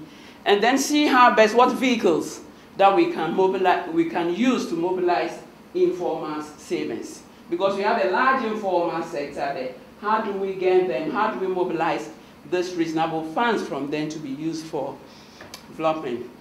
Then provide a framework for insurance and pensions to mobilize long-term funds. Because for the nature of their business requires that they support the capital market. Not forgetting the corporate governance that will boost investor confidence in the sector, and then also make standards that are internationally acceptable. We're talking of the IOSCO and all the others, and also to restructure our stock exchange to be regionally competitive. Other strategies is also to look at stronger enforcement and adaptation of regulatory oversight to the changing needs. Look at how we can develop a more effective rural and microfinance services, enhance our payment system, not forgetting the financial literacy education and awareness because that is also a big challenge in the economy. And broaden and deepen the range of financial instruments. We're talking about remittance. When you even look at the UK-Ghana corridor, we have a lot of large remittances flow. So what kind of instruments that we can bring on board to formally get people to remit, and also maybe the transfer may also be reasonable. And then to see how assist regulators to establish structures that will continue to promote financial innovation. So we can call it concluding remarks. This is the first, this thing talks about the role of Ministry of Finance in policy analysis and advice we have to provide so that Ghana and to oversee the implementation of some of these strategies to strengthen, broaden and deepen financial intermediation. And this is done in collaboration with the regulatory agencies. And as I've earlier said, the national agenda has been set. And then the FISCOP Ghana survey has provided some information on the critical areas that we have to look at for policy intervention. And for service providers, the kind of design of product strategies that they have to use.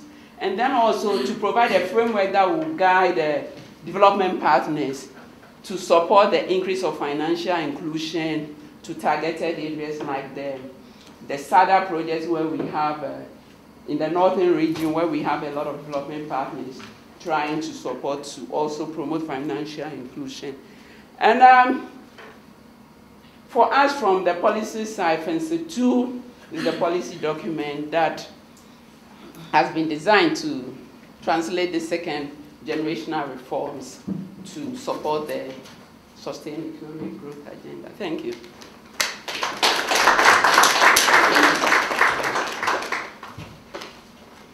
Our next speaker is Dr. David Ander. I call him the encyclopedia, the walking encyclopedia of microfinance. That's why I have micro heights. Well, it's just on that we got Yvonne to really give us the general overview of the financial sector. The financial sector. In her presentation, she did mention about 45% of the adults who are excluded. And the figure probably was higher if we went back to about 1970s, when the central bank realized that the banks at that time were not meeting the needs of the rural economy. They were very much interested in getting big things done.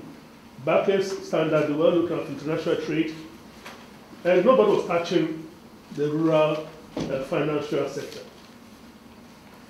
So the Bank of Ghana then decided and came up with an idea of rural banking system, where the community will own the banks, so that the banks will be sensitive to the economic development needs of that particular rural community. To date, we have 135 rural banks, as she mentioned. Along the line, about 23 rural banks were actually de-licensed for non-performance, because Bank of Ghana was excessively having some forbearance on them. And what then had happened was that Bank of Ghana was promoting it, Bank of Ghana was regulating it. As a result, they never took Bank of Ghana seriously until the Bank of Ghana kicked them out of their umbrage. Now, the rural banks have two apex bodies, the Association of Rural Banks and ARB Apex Bank. The ARB Apex Bank has just recently been created as the semi-regulator, I'm using the word semi-regulator, and operational center of the rural banking system.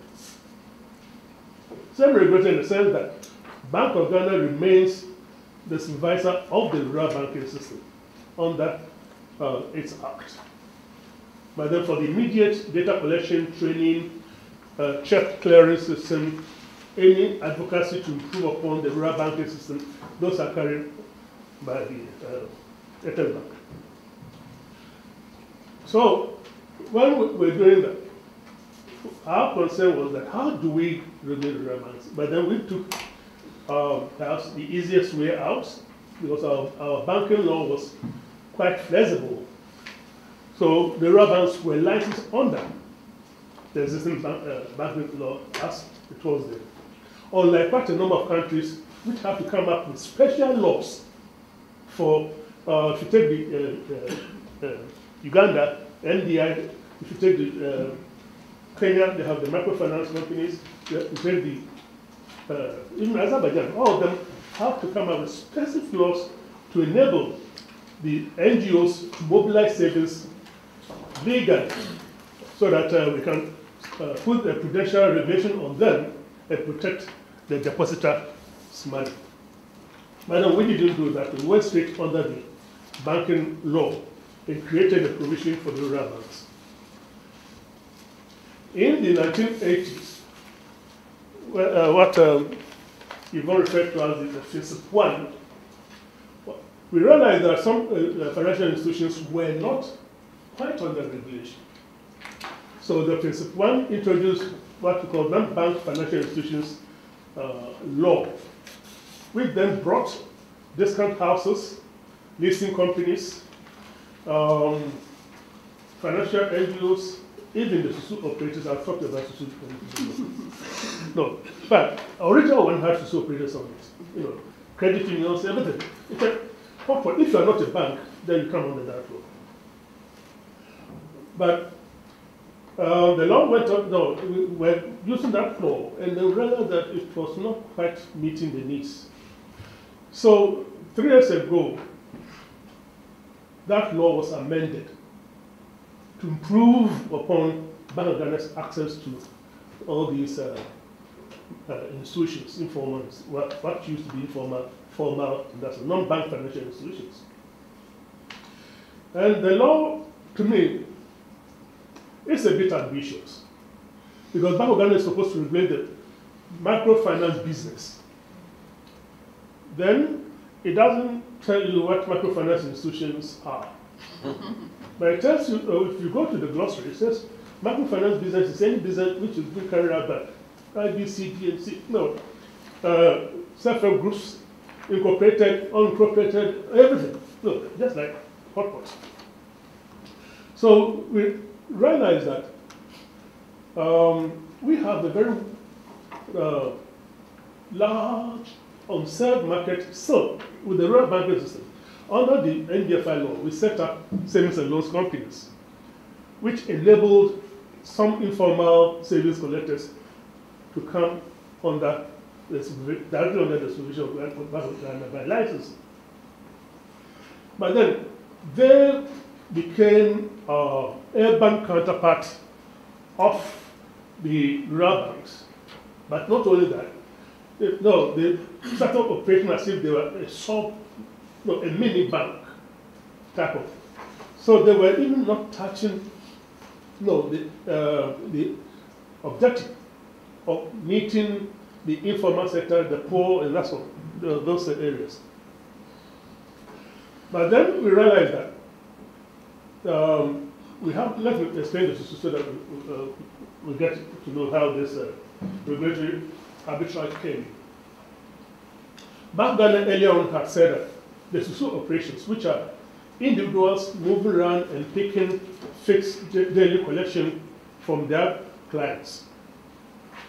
The clients may not even know the name of the individual, neither where that individual lives.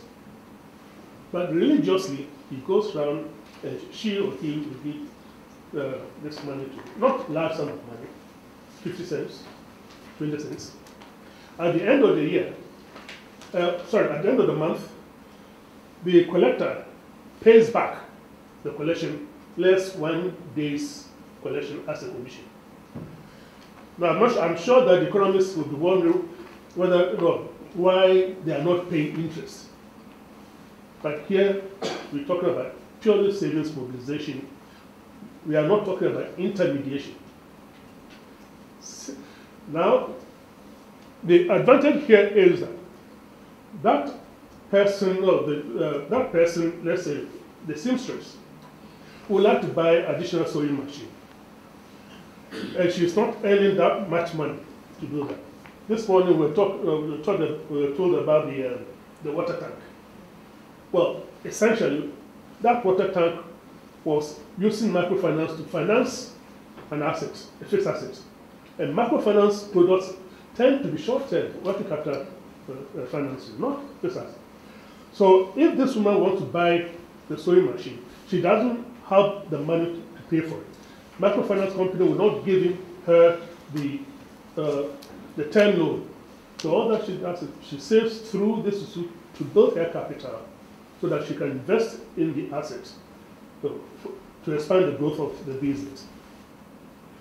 So that's the peculiarity of the social operations.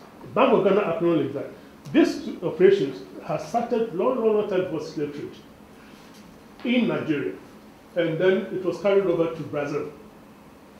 So microfinance started years back, but when we mentioned Yunus, Professor Mohammed Yunus, he started institutional microfinance, not microfinance as a concept.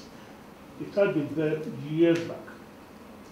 Now, we realized at Bank of Ghana, and then Ghana Microfinance Institutions Network, that because Bank of Ghana had put up a ring around social operations that we are not going to regulate them because we cannot. These are individuals. What then happened was that some companies came up and said, we are Susu companies. That is where the regulatory arbitrage came in. By calling themselves Susu companies, they then assumed that they were within the Susu group. And that really caused a lot of frustration to some of us, because we realized that these are limited liability companies. Some of the operators put on designer suits, they drive the BMWs, sit in air-conditioned rooms. The Susu collector works with flip-flop sandals from point to point. So by mere fact that these institutions were using the Susu methodology, that's what makes them Susu companies. It really makes them something like savings and loans companies, because they were mobilizing and they were intermediating. The Susu collectors were not intermediating. So we did express our concern at Gulfin to the central bank, and then had to do a lot of advocacy build-up. And we're happy that about 2 months ago, Bank of Ghana came with, for the first time, a framework for microfinance institutions, a regulatory framework for microfinance institutions in Ghana. And then that brings the microfinance, puts the microfinance institution into 4 tiers. The first tier are the savings and loans companies and the rural banks, which are regulated under the banking law. And then tier 2 is the conversion of these microfinance companies as mini savings and loans companies with a lower capital and a lot of restrictions on their operations. And then the credit unions, which are mobilizing amongst themselves and lending to themselves. Then we have the tier 3 money lenders, and then financial NGOs. So for the first time, financial NGOs have been brought directly under control, under regulation, and then money lenders have been brought under regulation. This leaves us with the individual Susu collector and then the individual money lender. So tier 4 has been created for these, let me use the entities, which cannot be regulated by Bank of Ghana by means of by the way they work and that sort of thing. So Susu collectors are put in tier 3, tier 4. Now, why do you have such a wide range of microfinance institutions? Again, if we take, if you are looking at financial deepening, you are looking at to what extent are we trying to move funding from from outside the banking system into the banking or investment system.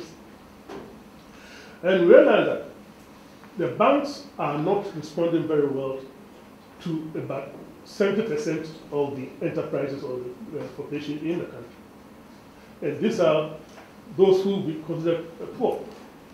Indeed, last month or even this month, the Barclays Bank came to say that they are not accepting, or anybody who puts, who has a savings account with them should maintain a minimum of 200 Ghana cedis, and that's about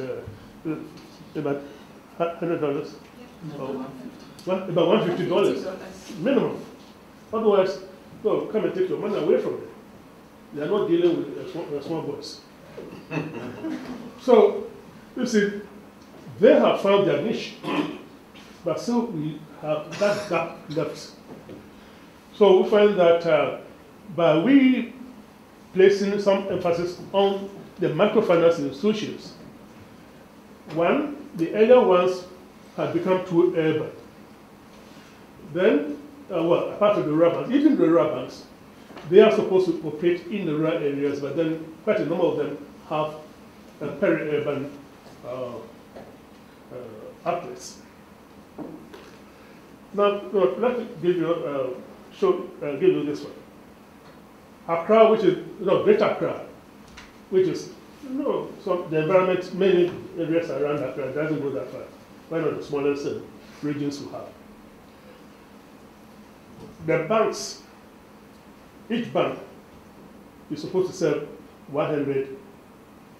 10,000 people. So that's per outlet of a bank. With the rural bank, except 9,480 people. Because they are not supposed to be in Accra. That's understandable. Now, this means that in Accra alone, the commercial banks serve, take 8.5 square kilometers per outlets. And this 1/10 of what the rural banks have. They are not supposed to be there. And then look at statistics which distorts a lot of things. If you take the northern region, which is by far the largest region, especially in the country, the lovely statistics says that the banks serve 9,696 people per outlet. And the rural banks are doing 24,000. And looking at it, no, I was asking, and the rural banks are supposed to go to rural, the banks are not there, why they don't do it? But then all the branches or the outlets of the banks are in the capital, the regional capital, with one or two just immediately outside them. So beyond that, it's rather the microfinance institutions that are operating. So this is some distortion. If you really don't have the background to the system, you may not get down to it. So to date, Ghana has, as she mentioned, 27 commercial banks. There are more commercial banks in Ghana than in Nigeria. We have 17 savings and loans companies. These are, mini banks that they operate in upper urban poverty level. Then we have the rural banks, 135 as mentioned. Then we have the credit unions, or SACCOs as they call them in some places, 350 of very, very, very varying strengths. No, the credit unions are organized either as a workplace credit union or community credit union or parish credit union. Now that fact that we are trying to amend so that it would be very encompassing to all faiths, because the credit union system was started by a Catholic priest in the 50s. So he put the parish on it and it remained parish. Then we have this group we call the financial NGOs. These are the NGOs which are exclusively providing credit. They are not allowed to mobilize any savings. They are supposed to solve their funding from outside. When we have this Susu collectors, we have about 1,200 Susu collectors. As I said, these are individuals walking around taking money. And then, no, in fact, no, let's look at the service they provide. That woman sitting by the roadside selling charcoal. How can this woman put 50 cents in a bank? First, she has to get up, leave her wares. 2, go and change into a very decent attire that will fit air conditioned room. 3, she has to board some means of transport to go there. 4, she must build some confidence in talking to that gentleman in tie. And the whole atmosphere of the room of a bank is very intimidating to the people that we are talking about. So if you have this guy who comes to you every morning, you sitting by your waist, wearing your work clothes, and she picks this money for you, they really enjoy it. No, they really feel that good service is being rendered to them, for which they pay. For which they pay. So we have this, the Susu. As I said, the new framework came out no, principally, no, what the Ghana Microfinance Institutions Network were doing was to get these, let's call them rogue susu companies, because they were not licensed to mobilize savings, but then they were doing it. Bank of Ghana knew about it, and the Bank of Ghana did a little bit about it, which we thought was a bit dangerous. But eventually, no, Bank of Ghana saw what we wanted, no, we thought should be done, and they did that with the regulation. So as at now, Bank of Ghana has started registering them. They have up to end of the year for them to be licensed, and all those who are not licensed will have to stop operation. So in a nutshell, I just gave you a bit of background to touch up what Yvonne had presented as the scene of microfinance operations in Ghana. Thank you.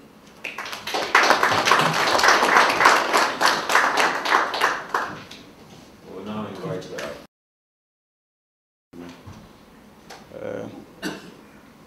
I'm also contributing to the topic financial deepening and economic growth. Our policy experts have actually shared with us from the, at least if you like, the practitioner's point of view, what is happening in the country. I want to share with us what the state of the literature actually is on financial deepening and growth. My MP is here, so I have to behave. He has to carry a good story back home. All right. Yes, it's agreed that finance affects growth, and this is established strongly in the literature. When we talk of financial deepening, we are referring to the increased provision of financial services with a wider choice of services geared at all levels of the society. And we believe that liquid money, if available in the economy, will translate into more opportunities that will spur growth.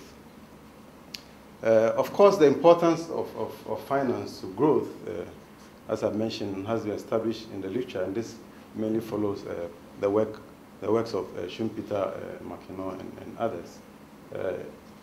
It's believed that, of course, financial sector growth will bring about increased mobilization of savings, and which, of course, is necessary to support production, finance investment, and this provision of financial services will bring about growth, or the desired growth.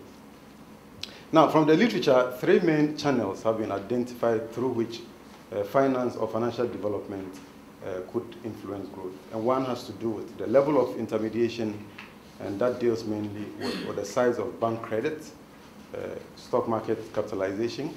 And then the second channel has to do with efficiency. And here you're talking about private sector credit, you're talking about liquidity, and you're also talking about turnover of stocks on the stock market. And of course, the legal and institutional framework also play a very important role. And then the third channel has to do with the composition. Here we are talking about the maturity. Here we are dealing more with maturity intermediation, and that has to do with bank maturity as a ratio of fixed income securities. And some of the studies that have looked at this are mainly Kane and Levine, and then Levine and Zevot. Again, financial system may influence growth through improvement in average productivity of capital, and then channeling investment funds to firms in the process of financial intermediation, and also through savings. Now, several studies have shown that there's a strong link between financial sector or financial sector development and economic growth, and some of these studies have been listed on the slides. Now, in terms of the debate, the relationship can be looked at in terms of whether it is finance that is driving growth, or it is growth that will bring about improvement in the financial sector. And it's believed that, yes, the relationship could be supply leading or demand following, or it could be bi-directional. And we've seen studies that have actually supported the hypothesis that the relationship is actually supply leading. In other words, it is finance that would drive growth. And others argue that no, you need to develop or you need to grow as an economy before you start experiencing development in the financial market. And of course, others argue that, look, the relationship is actually bi-directional. Now, when we look at elements of the financial market, the focus really should be on banks and the role that they play in intermediation.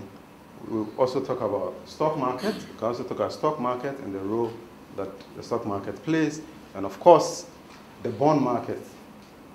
Now, the external literature suggests that yes, banks play a very important role in intermediation process by way of directing surplus funds to, if you like, deficit units.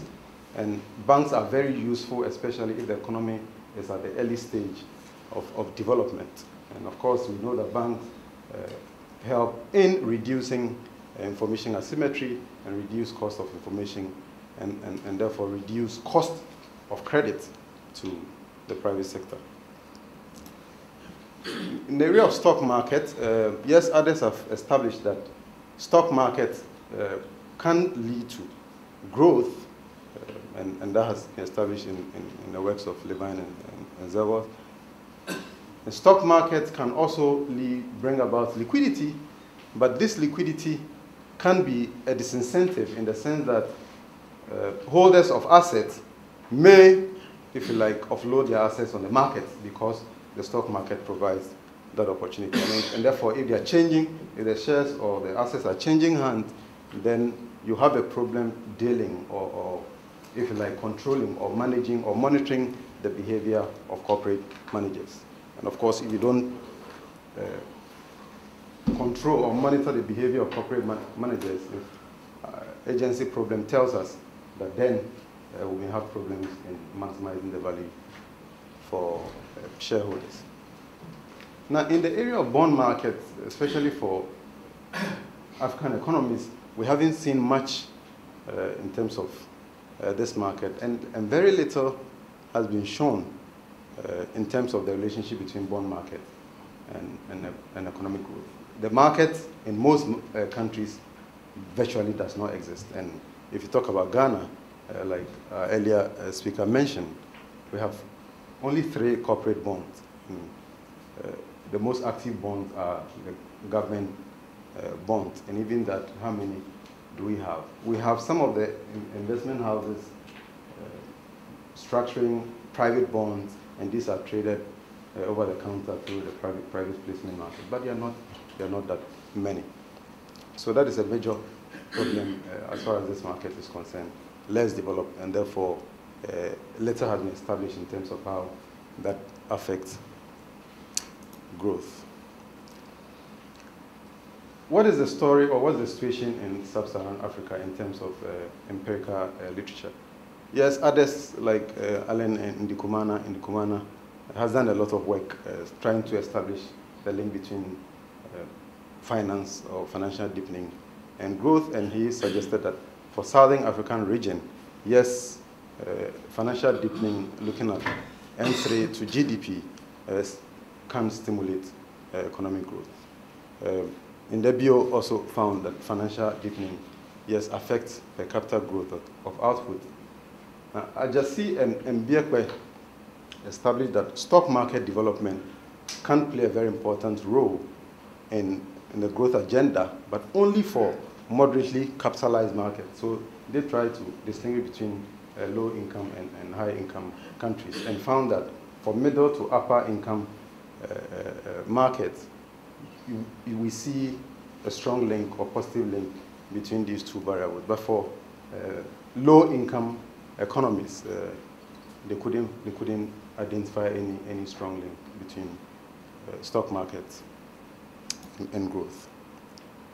And Inisan, they also found that yes, stock market has a positive link with growth only in the long run, but for Egypt and South Africa. And then they found a bi-causal relationship between stock market and growth for Cote d'Ivoire, Kenya, Morocco, and Zimbabwe.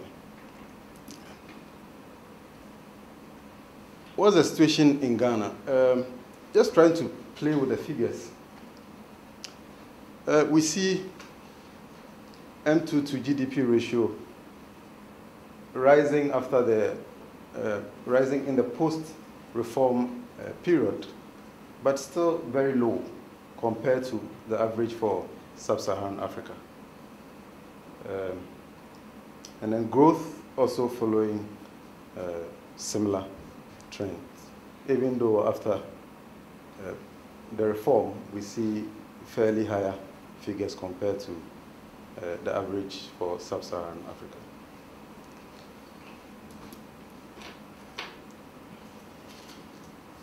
This is something we try to put together, and even though the relationship is not very exact, but we see some interesting pattern between GDP, M2 to GDP, and growth rate. But if you take the other measures of financial sector development or financial intermediation, private sector credit to GDP, and bank deposit to GDP, that is somewhere on just above the zero others. So we don't really see a rising trend or a pattern between those variables and growth. But we see some pattern between financial deepening, the main measure of financial, M2 to GDP, the main measure of financial deepening, and GDP growth. Can we infer any strong relationship? Again, we try to play with the figures, and the econometrics actually show that there's some relationship between M2 to GDP and growth, but the relationship between the other measures of financial intermediation, be it private sector and bank deposits, were insignificant. And what could be the reasons? What could be the reasons? Now, in the first case, we can say that, yes, financial deepening and growth appear to exhibit similar trends, even though not very exact. Financial deepening, yes, we know is useful in mobilizing credit or capital needed for growth or for financing growth. However, the measures of financial intermediation were not significant in driving growth. We believe that financial services in an economy, yes, are very important or critical for growth, but attempts will have to be made to ensure that we have deeper financial markets in terms of intermediation, and therefore a lot needs to be done to encourage financial inclusion. If people are not depositing with formal financial institution or even the informal financial institution, how do we translate that into private sector credit? And if the private sector is not borrowing, or if we are not financing private sector activity, how do we experience the kind of growth that we desire? And Yvonne mentioned the FinScope report, and when you look at that, the credits that we're giving, when you ask, some of the reasons indicated mainly for financing daily needs, paying school fees, financing funerals. If you look at those who were borrowing for starting a business or expanding their business, you're talking about less than 10%. And therefore, if we're experiencing weak financial intermediation, then obviously we can't experience the growth that we so desire. But if you look at M2 and GDP, what it means is that, yes, if you have money in the system, then we can see some signs of growth. But then the money must be financed, must be put into investment or productive ventures before we can experience the real growth that we so desire.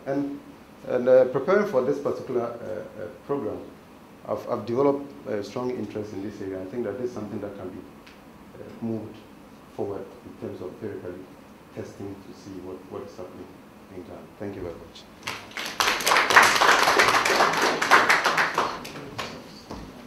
Okay, I think we've had a very interesting presentations from our panelists, and it's now time to give the rest of you a chance to make your inputs. Okay. So, thank you for all of you, your presentation. It was very, very good. And when Prof was making his presentation, I immediately saw the linkages between policy and maybe research or empirical research that is being done.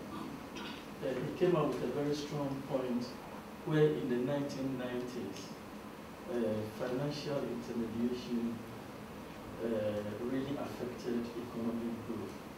So I'm happy that policy has not really departed from what empirical evidence would tell us by way of academic theories.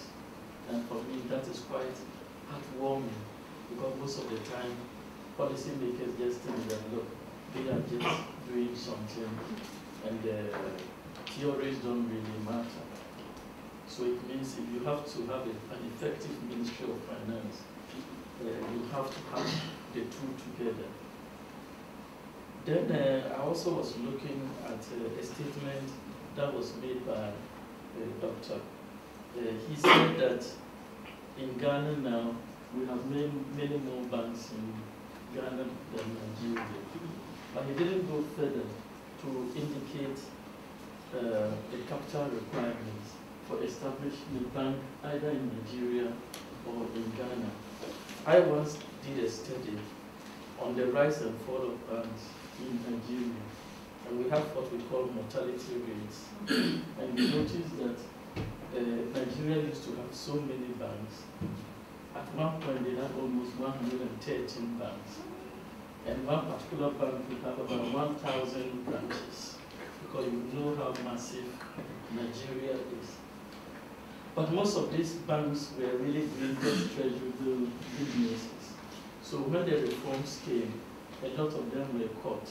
And therefore, Nigerian banks reduced to maybe about 43 banks from the 113.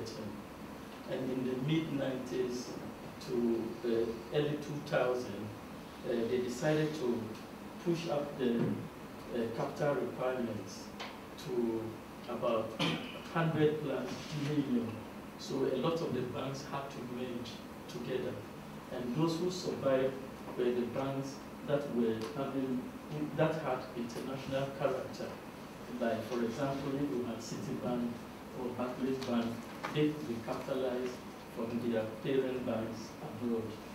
So because of meeting capital requirements of almost 113, on the average, Nigerian banks' capitalization was about 30 million, 40 million. So what was the exit strategy? Ghana was as low as 10 million thereabout. So most of the Nigerian banks moved to Ghana, and that is why we increased the number of banks. As we see today in Ghana, the capital requirement went to $68 million. And that is okay, because the dollar is almost at parity, let's just with the Ghanaian cedi. Because it's now 1.4, 1.5. 1.5. Yeah. So that's such a 40 million. Yes. So $40 million. And that has become a problem for Ghanaian banks. So your theory would soon depart, because policy stand of view from Bank of Ghana is that most of these banks should consolidate, so that if it is 40 million and you have 15, someone has 20, the two banks will have to come together. But the last point that I wanted to make, and maybe I want to get the answer from Mr. Kelly, who is a pioneering investment banker, as to what is really happening to our capital market is never sensitive to any pronouncement. I've been in Parliament Are you sure? 16 years.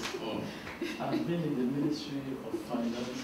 No matter what we say as politicians or policy makers, you don't see prices jumping or coming down. So that's one. Not very frequently.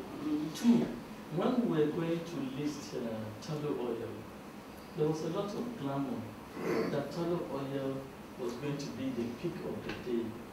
A lot of us offloaded our stocks in other companies and decided to buy into the IPO of tallow oil.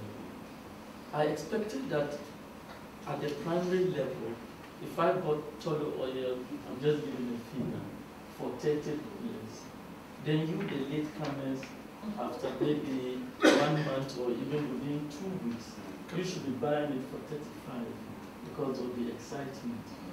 After 2 months, I still look at my tallow oil share and it's still the same $30.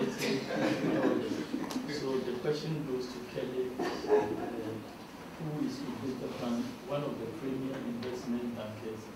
They have a strong blueprint so that they could explain what happened to tallow oil. Thank you.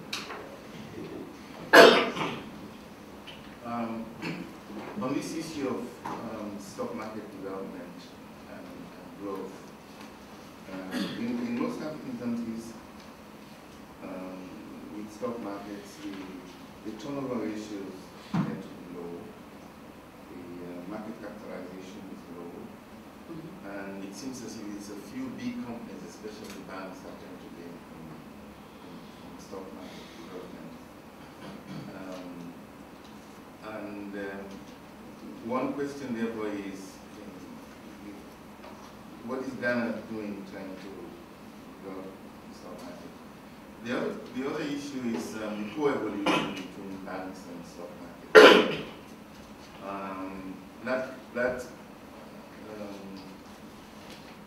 Banks can play not only a big role in terms of banks themselves putting their stocks on the stock markets, but also because banks perform an essential function which helps in terms of categorizing firms, for example. Because we don't have a lot of rating companies in Africa, and one of the important things that banks can do for the stock market development is rating clients. And that's why in many situations you find a co-evolution of banks and stock markets. Is that something that influences policy in Ghana also?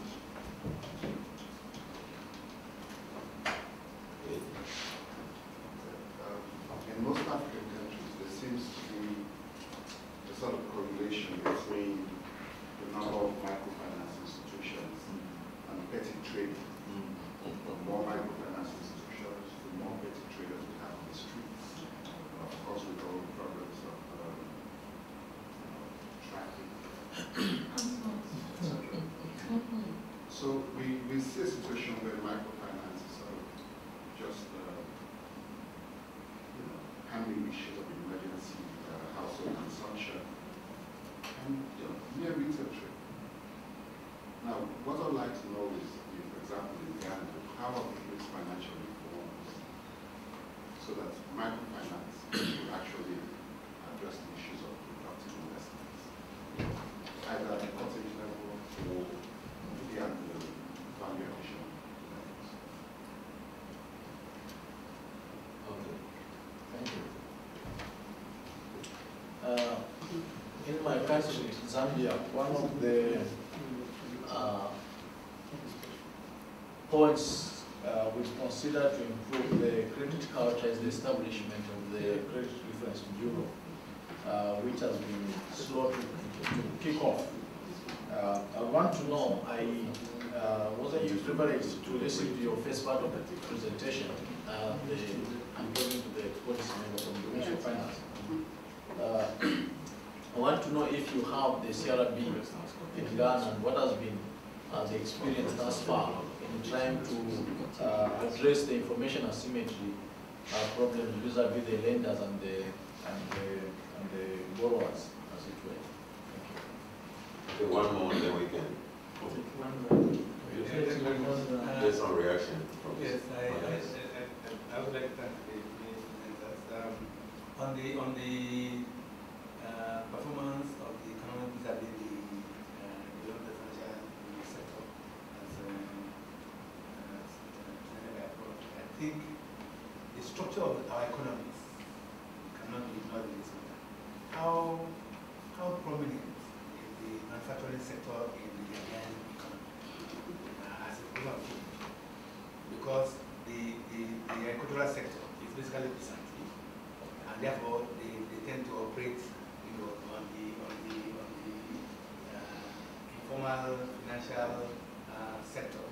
So if our data does not capture the informal financial sector, you'll be seeing that it's a bit of missing or measurement problem, that we are not actually looking at the totality of the financial sector. Secondly, I agree with the view that the dominance of distributive trade, these guys who just carry things around, and yet when you look at it in the context of the share of GDP in many African countries, distributive trade follows agriculture, and agriculture is distributive trade. And these are guys who are just, again, capitalizing this informal financial sector. If we don't capture them in our intermediation data set, which we don't, then of course we are missing a big chunk of the process. Finally, I think maybe we have to start, and I'm happy that Prof is going to look at it further, the causality issue. There will be reverse causality in this matter. Maybe it is not finance that is driving the economy, it is the economy that is driving finance. So maybe if you test for the direction of causality, that will begin to enlighten us on actually how to start daily work. Thank you very much. Okay. You have a question. You want to go? Okay. Just want to raise a couple of issues, largely on definitional in character. First, we have 27 banks now. Now, the interesting thing or the irony is that despite the fact that the number of banks increased from the pre-reform area, that's about early 1990s, where we had 11 banks. The bank diffusion at that time was more than that's bank brand diffusion, more than the 27 have been able to produce now. So with the 27 banks, we now have lesser number of bank branches, and they've become more urbanized in character, bringing this gap and increasing the activities of microfinances. And in the case of Nigeria, there's an interesting study that we've done. Charles Zabi, that's IDS, Dr. Martin Brownridge and myself, we've published a book, Banking in Africa. We've documented experiences of several other countries. Those who are interested can just look at the comparative analysis. Then Joshua's presentation had some interesting results, I think slide 12. The attempt to measure financial development in Ghana compared to sub-Saharan Africa, I think it's at about 25% now. If you look at Ghana again, we have a peculiar case. The intermediation goes beyond just M2. Bank of Ghana was forced to define the money supply as M2+, meaning much, that is the plus is foreign deposits. In fact, the dollarization, I think, has been legalized in Ghana, where we are allowed to open accounts, currency substituted, dollar accounts, pound sterling, etc. Checkbooks are given to you. That is, these foreign currencies serve as medium of exchange, store of value, you name it, whatever functions that the city performs. So I think if you want to have a more accurate level of financial development, you should be taking a look at this N2 plus. You know, you might not be able to compare with other countries, but it gives you, a surer way of knowing what is happening in Ghana. Then the other thing is about the loans and savings companies. They are virtually intermediated. They perform the functions that banks are performing. And if we look critically at them, then they can be classified as in the money creation process. You know, so a critical look should be taken at them. They qualify them as a third-tier set of banks or whatever that they are. You know, that will also help the level of the definition of the money supply. So these are issues which I think for us researchers, we might want to take a more critical look at. Thank you. Okay, let me give a chance to the panelists to make their final observations on the feedback that we received from the audience. Okay, let me quickly take the Zambia question about credit reference bureau. Yes, we have a credit reporting act, and we've so far licensed three institutions, and one has started full operation. And I think with the experience we are having, a lot of the banks and other institutions are using that facility. But what we've noticed was that in the law, it's talking about the negatives, right? But then we realized that we need to give both positive and negative information. So some amendment has to be given so that those who have the positives can also have a good credit history that can be used. So we're trying to handle that and then have that information. But it's being used very well by the banks and other institutions. Do you foresee at the moment, the one that is operational, that there is an improvement in the dispensation of credit to those that have been perceived to be creditworthy? Yes, marked improvement. Marked improvement. Yeah, well, I just got a copy of my file from the one license bureau that was full of errors. Are you sure you did? Yes, I was curious. I wanted to know what they had on me. So I advised everybody to go and look at their file. But then that is why I think when they started, they were focusing more on the negative. So maybe you may have a good credit history. But they've only reflected that. So they are not, yes. But once the law is passed, I'm sure they can improve on, that. And I think we have, There were one or two questions.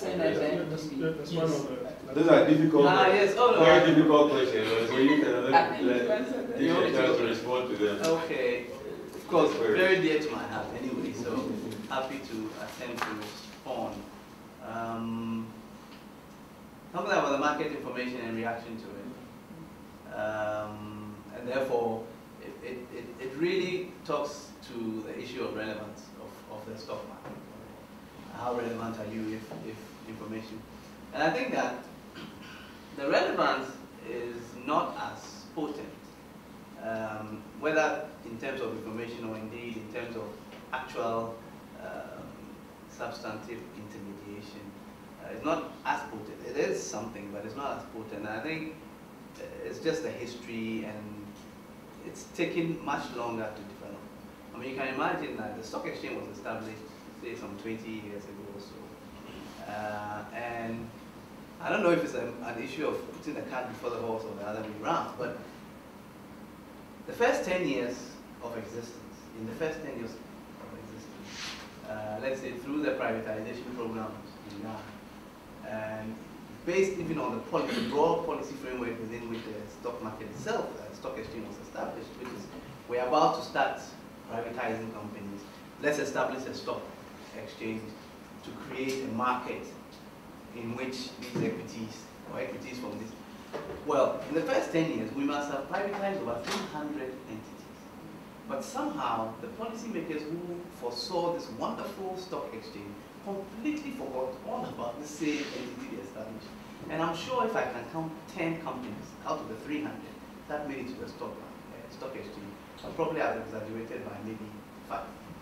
Okay?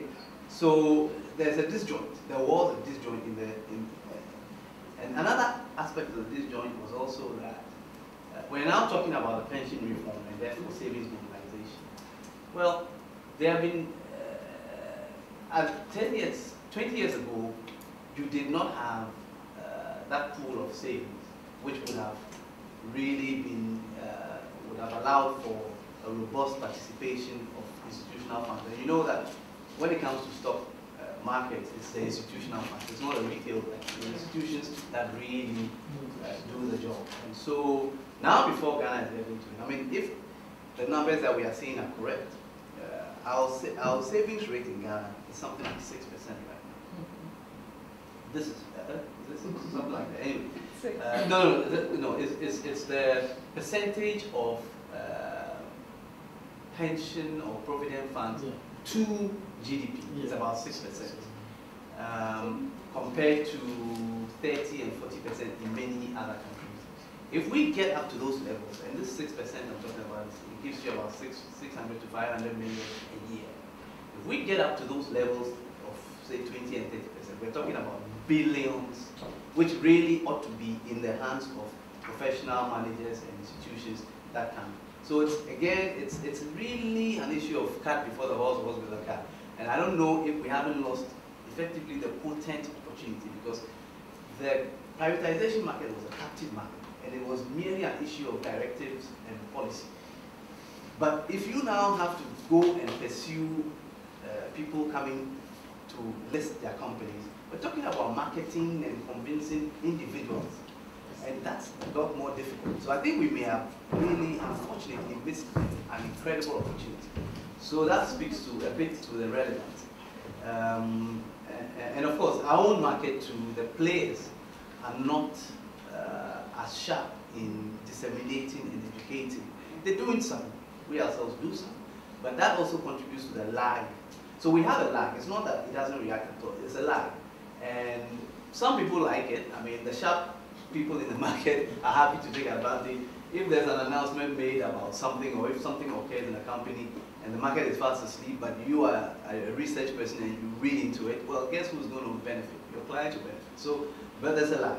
And depending on the quality of the information or the type of information, it can be even months. So that's where the relevance. Now the tallow oil question. Tallow oil is a resource stock, much like, say, Ashanti or any of the gold. And I think people just forget to, and we try to bring it up in our research, but people forget that with a resource stock, it's not about dividends, and it's not about income. It's capital gain, okay, and capital appreciation of the value of the stock over time, because these guys are constantly plowing back and growing and buying concessions. They don't distribute profits easily. So your investment, even when as you go to make the investment, you need to be sort of clear that, well, I'm not making this investment for the short term. You got to sit inside for a long time, and you got to watch it appreciate, and then you get out of it and cash out. That generally would be, and then in particular, tallow also, the structure of their listing, they nearly mirrored the market price offshore. So that, and the percentage of tallow listed in Ghana is very, very small. I think it's even less than 5%. It's very, very small. So that you cannot control the 95% market.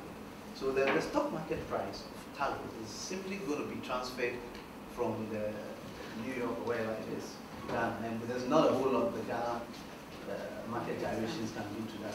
So that's something that your investment advisor should have pointed out to you before you invested. Now, just to close up, a worrying trend in our market is that even though we institute very wonderful policy frameworks with intention, and it just reads very nicely, and you are very excited in the beginning, we tend to get it wrong in the implementation. A lot. Not even sometimes, a lot.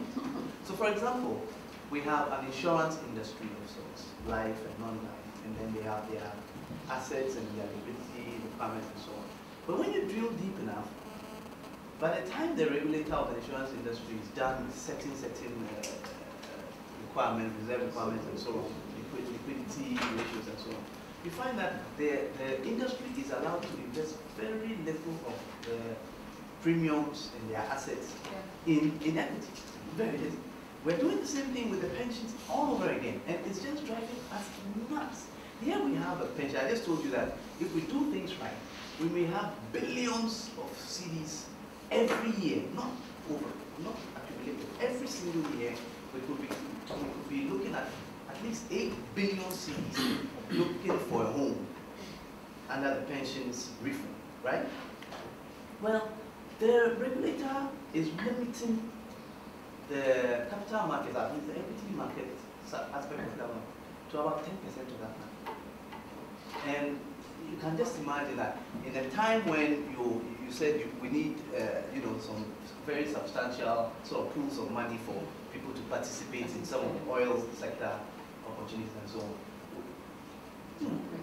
You're being limited, and I don't know what it is, whether the policy guys and the I suppose the practitioners can't get together to understand what needs to occur. But insofar as this keeps happening, the relevance of the capital markets will be suppressed.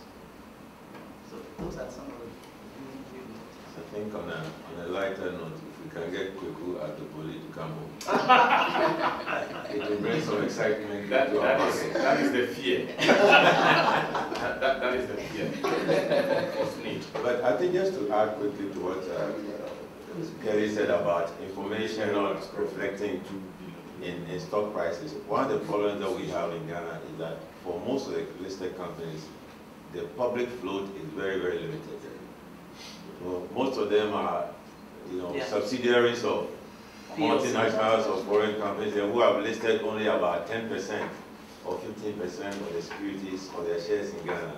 So the information might be available, but there's no opportunity to trade so that it will reflect in the price because the float is so limited. No, it's a question of leveraging for financing, leveraging for cottage businesses. Definitely. No. What I said is that the greater part of the portfolio is for trade, not necessarily those standing by the roadside. Quite a number of those selling by the roadside do sale and return basis. They go to the shop, pick the articles. When they are not able to sell, for every day they go back and rent that accounts. So it's like extension to these various outlets. In terms of cottage industry, yes. No, in cassava processing, there are quite a number of microfinance institutions financing the grater, standby generator, and then the press. In fact, if you go to Bulga, the art and craft place where they make the cushions and all those artifacts for export, they are financed by rural banks in the area. There are quite a number of investment in cottage industry. Now the point is that as it was shown by Yvonne, we have moved from manufacturing. Our manufacturing side is dying at the let me use the word macro level, and going as it's going down, the microfinance part is not quite coming up to support it. Perhaps we have to look at our national industrialization policy in general, because there's a need to get micro and small scale entrepreneurs to prop up some of these industries. Let me get react to that. Okay, thank you very much. Yes, the comments are very useful. Now, the comment on the structure of the economy and growth, I think this is something we will consider. I have one of my graduate students who is doing something in that area, the structure of the economy. So it will be useful, for instance, to consider measures of financial deepening in that study. The bi-causality issue, yes, I think that in looking at this paper, we will have to consider that. And also thanks for the suggestion on the definition. The idea was just to compare M2 basically with what's happening in other African countries. But let me add something briefly to the issue of the information on the market. Previous studies by Osei and others have actually shown that our market is inefficient. And of course, you don't see that reflecting immediately in weak form efficient market. So you don't see that reflecting immediately the stock price. Now, one major problem, of course, we know that the fundamentals will be influenced by supply and demand, and supply and demand should be influenced by information. So if people are not acting on the information, then you don't see the change in demand and supply. One could easily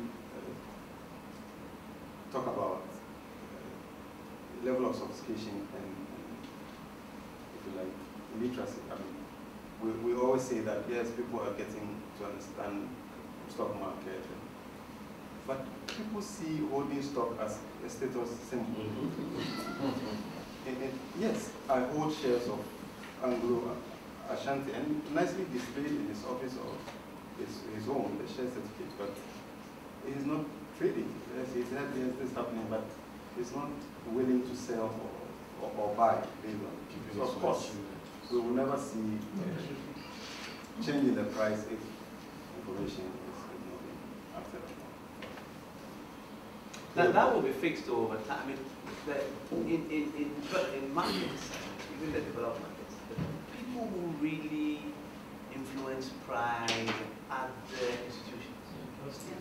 So, like I said, with the pension funds, and if insurance companies were being allowed to participate in the market, then you'd see the emergence of professional managers who would speak to the matter, even including governance issues. You see, but insofar as those big players are not really prominent yet, you're right, the market there'll be that information. Regarding the restriction to the usage of pension funds, I think the problem was not more of government, but it was more of parliament. Because you know that thing, the pension, I don't know. The legislative instruments that came out of the Act is where we have the asset allocation. The asset allocation. Yes. And I'm thinking that the reason was because of the history we have with Smith. So I think they wanted us to have a slow start, so that you as Kelly Investment Bank and the fund manager should not go and put 50% of it. But why not? We have over 200,000 clients, and we put 100% of their money in the equity market, and we are happy. Yes, we've been doing it for over 10 years. Yes, but that's just Kelly in data fund. We are not doing laws for just one efficient. Okay.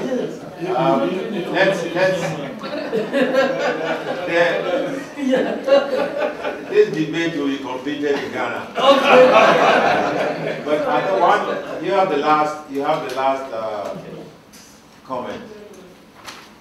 I'll try to draw the discussion in another direction. We're looking at deepening the financial sector, a trend which is widespread in Africa right now, where the financial sector reforms have been pushed by World Bank and government.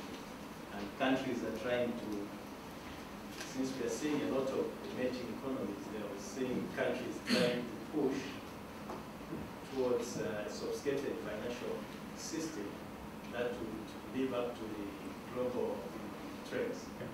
But in so doing, there are some cardinal issues that have not been well linked. The issue of poverty vis-a-vis the trend that we are going into, as well as the aspect of ensuring that we have a good legal framework and measures to store aspects like money laundering and such, which can be detrimental to economic development. They can undermine your economic growth in a real sense. We're seeing a lot of what's happened in some countries, in sub-Saharan Africa. And for now, you can clearly say that in Africa, we tend to have partial approach to things, not have much more holistic approach to things and look at things in one, bigger picture and try to address things in a gradual and systematic way. And saying that, I must move to the area of microfinancing, which has been talked about. Looking at the Ghana experience, microfinancing has been pronounced also by most of the African countries, and also by the World Bank and UNDP as well. And it's an intervention that will help in poverty reduction because it's been seen to work, if you look at the Grameen model, to be a measure at least to help the micro and informal sector to grow.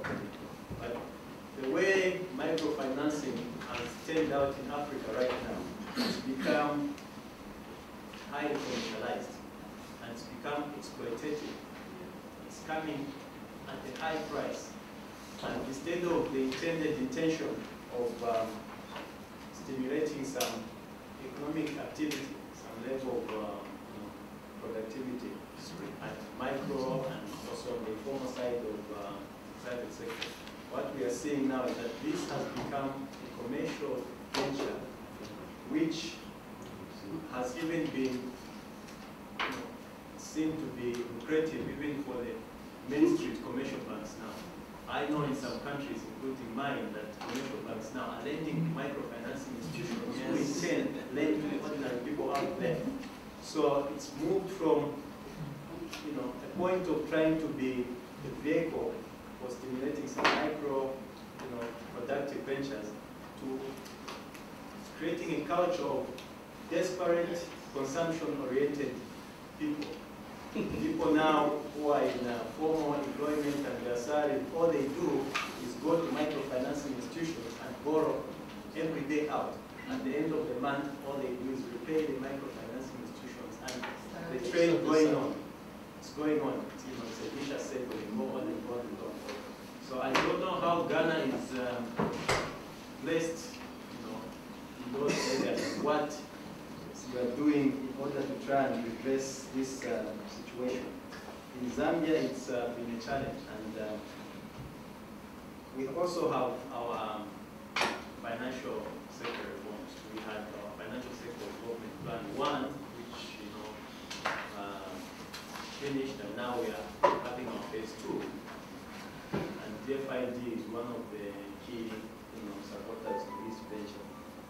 But in all this, we need to at least have some special focus. So those that are dealing with microfinancing, and the professor there who's looking at the relationship between deepening the financial sector and its efforts toward enhancing economic activity, must start addressing these aspects, the legal aspect, ensure that things are done right, and also ensuring that microfinancing does not turn out to be of disservice to the countries in which it's been pronounced as the vehicle for poverty reduction.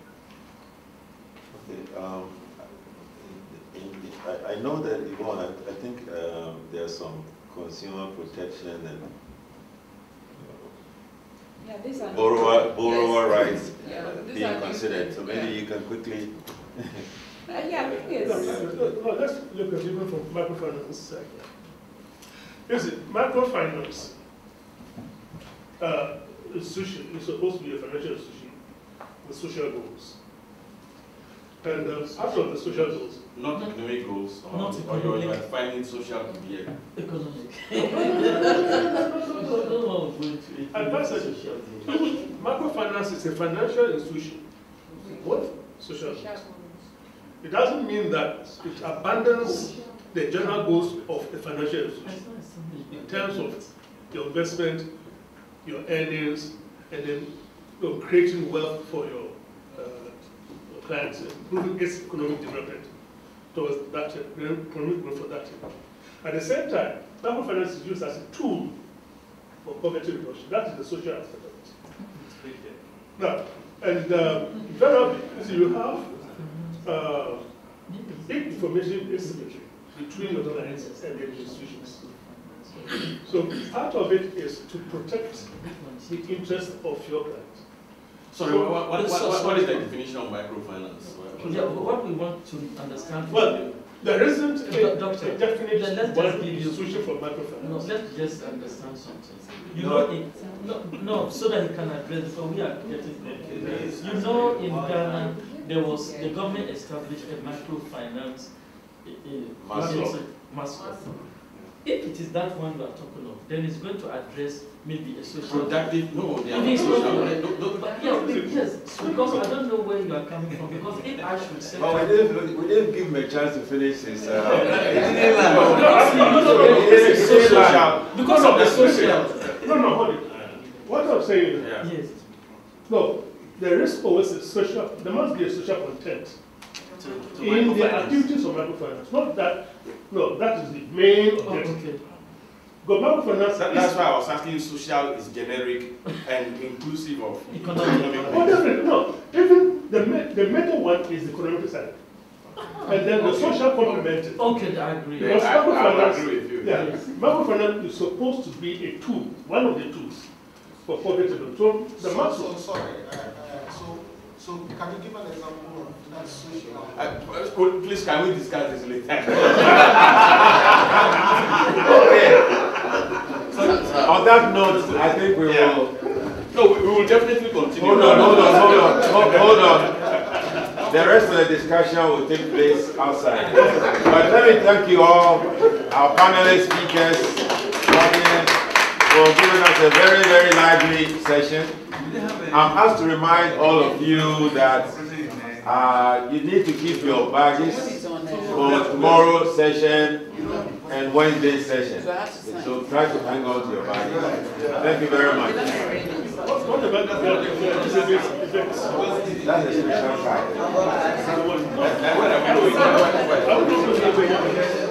This is 6:30. Let's for 6:30.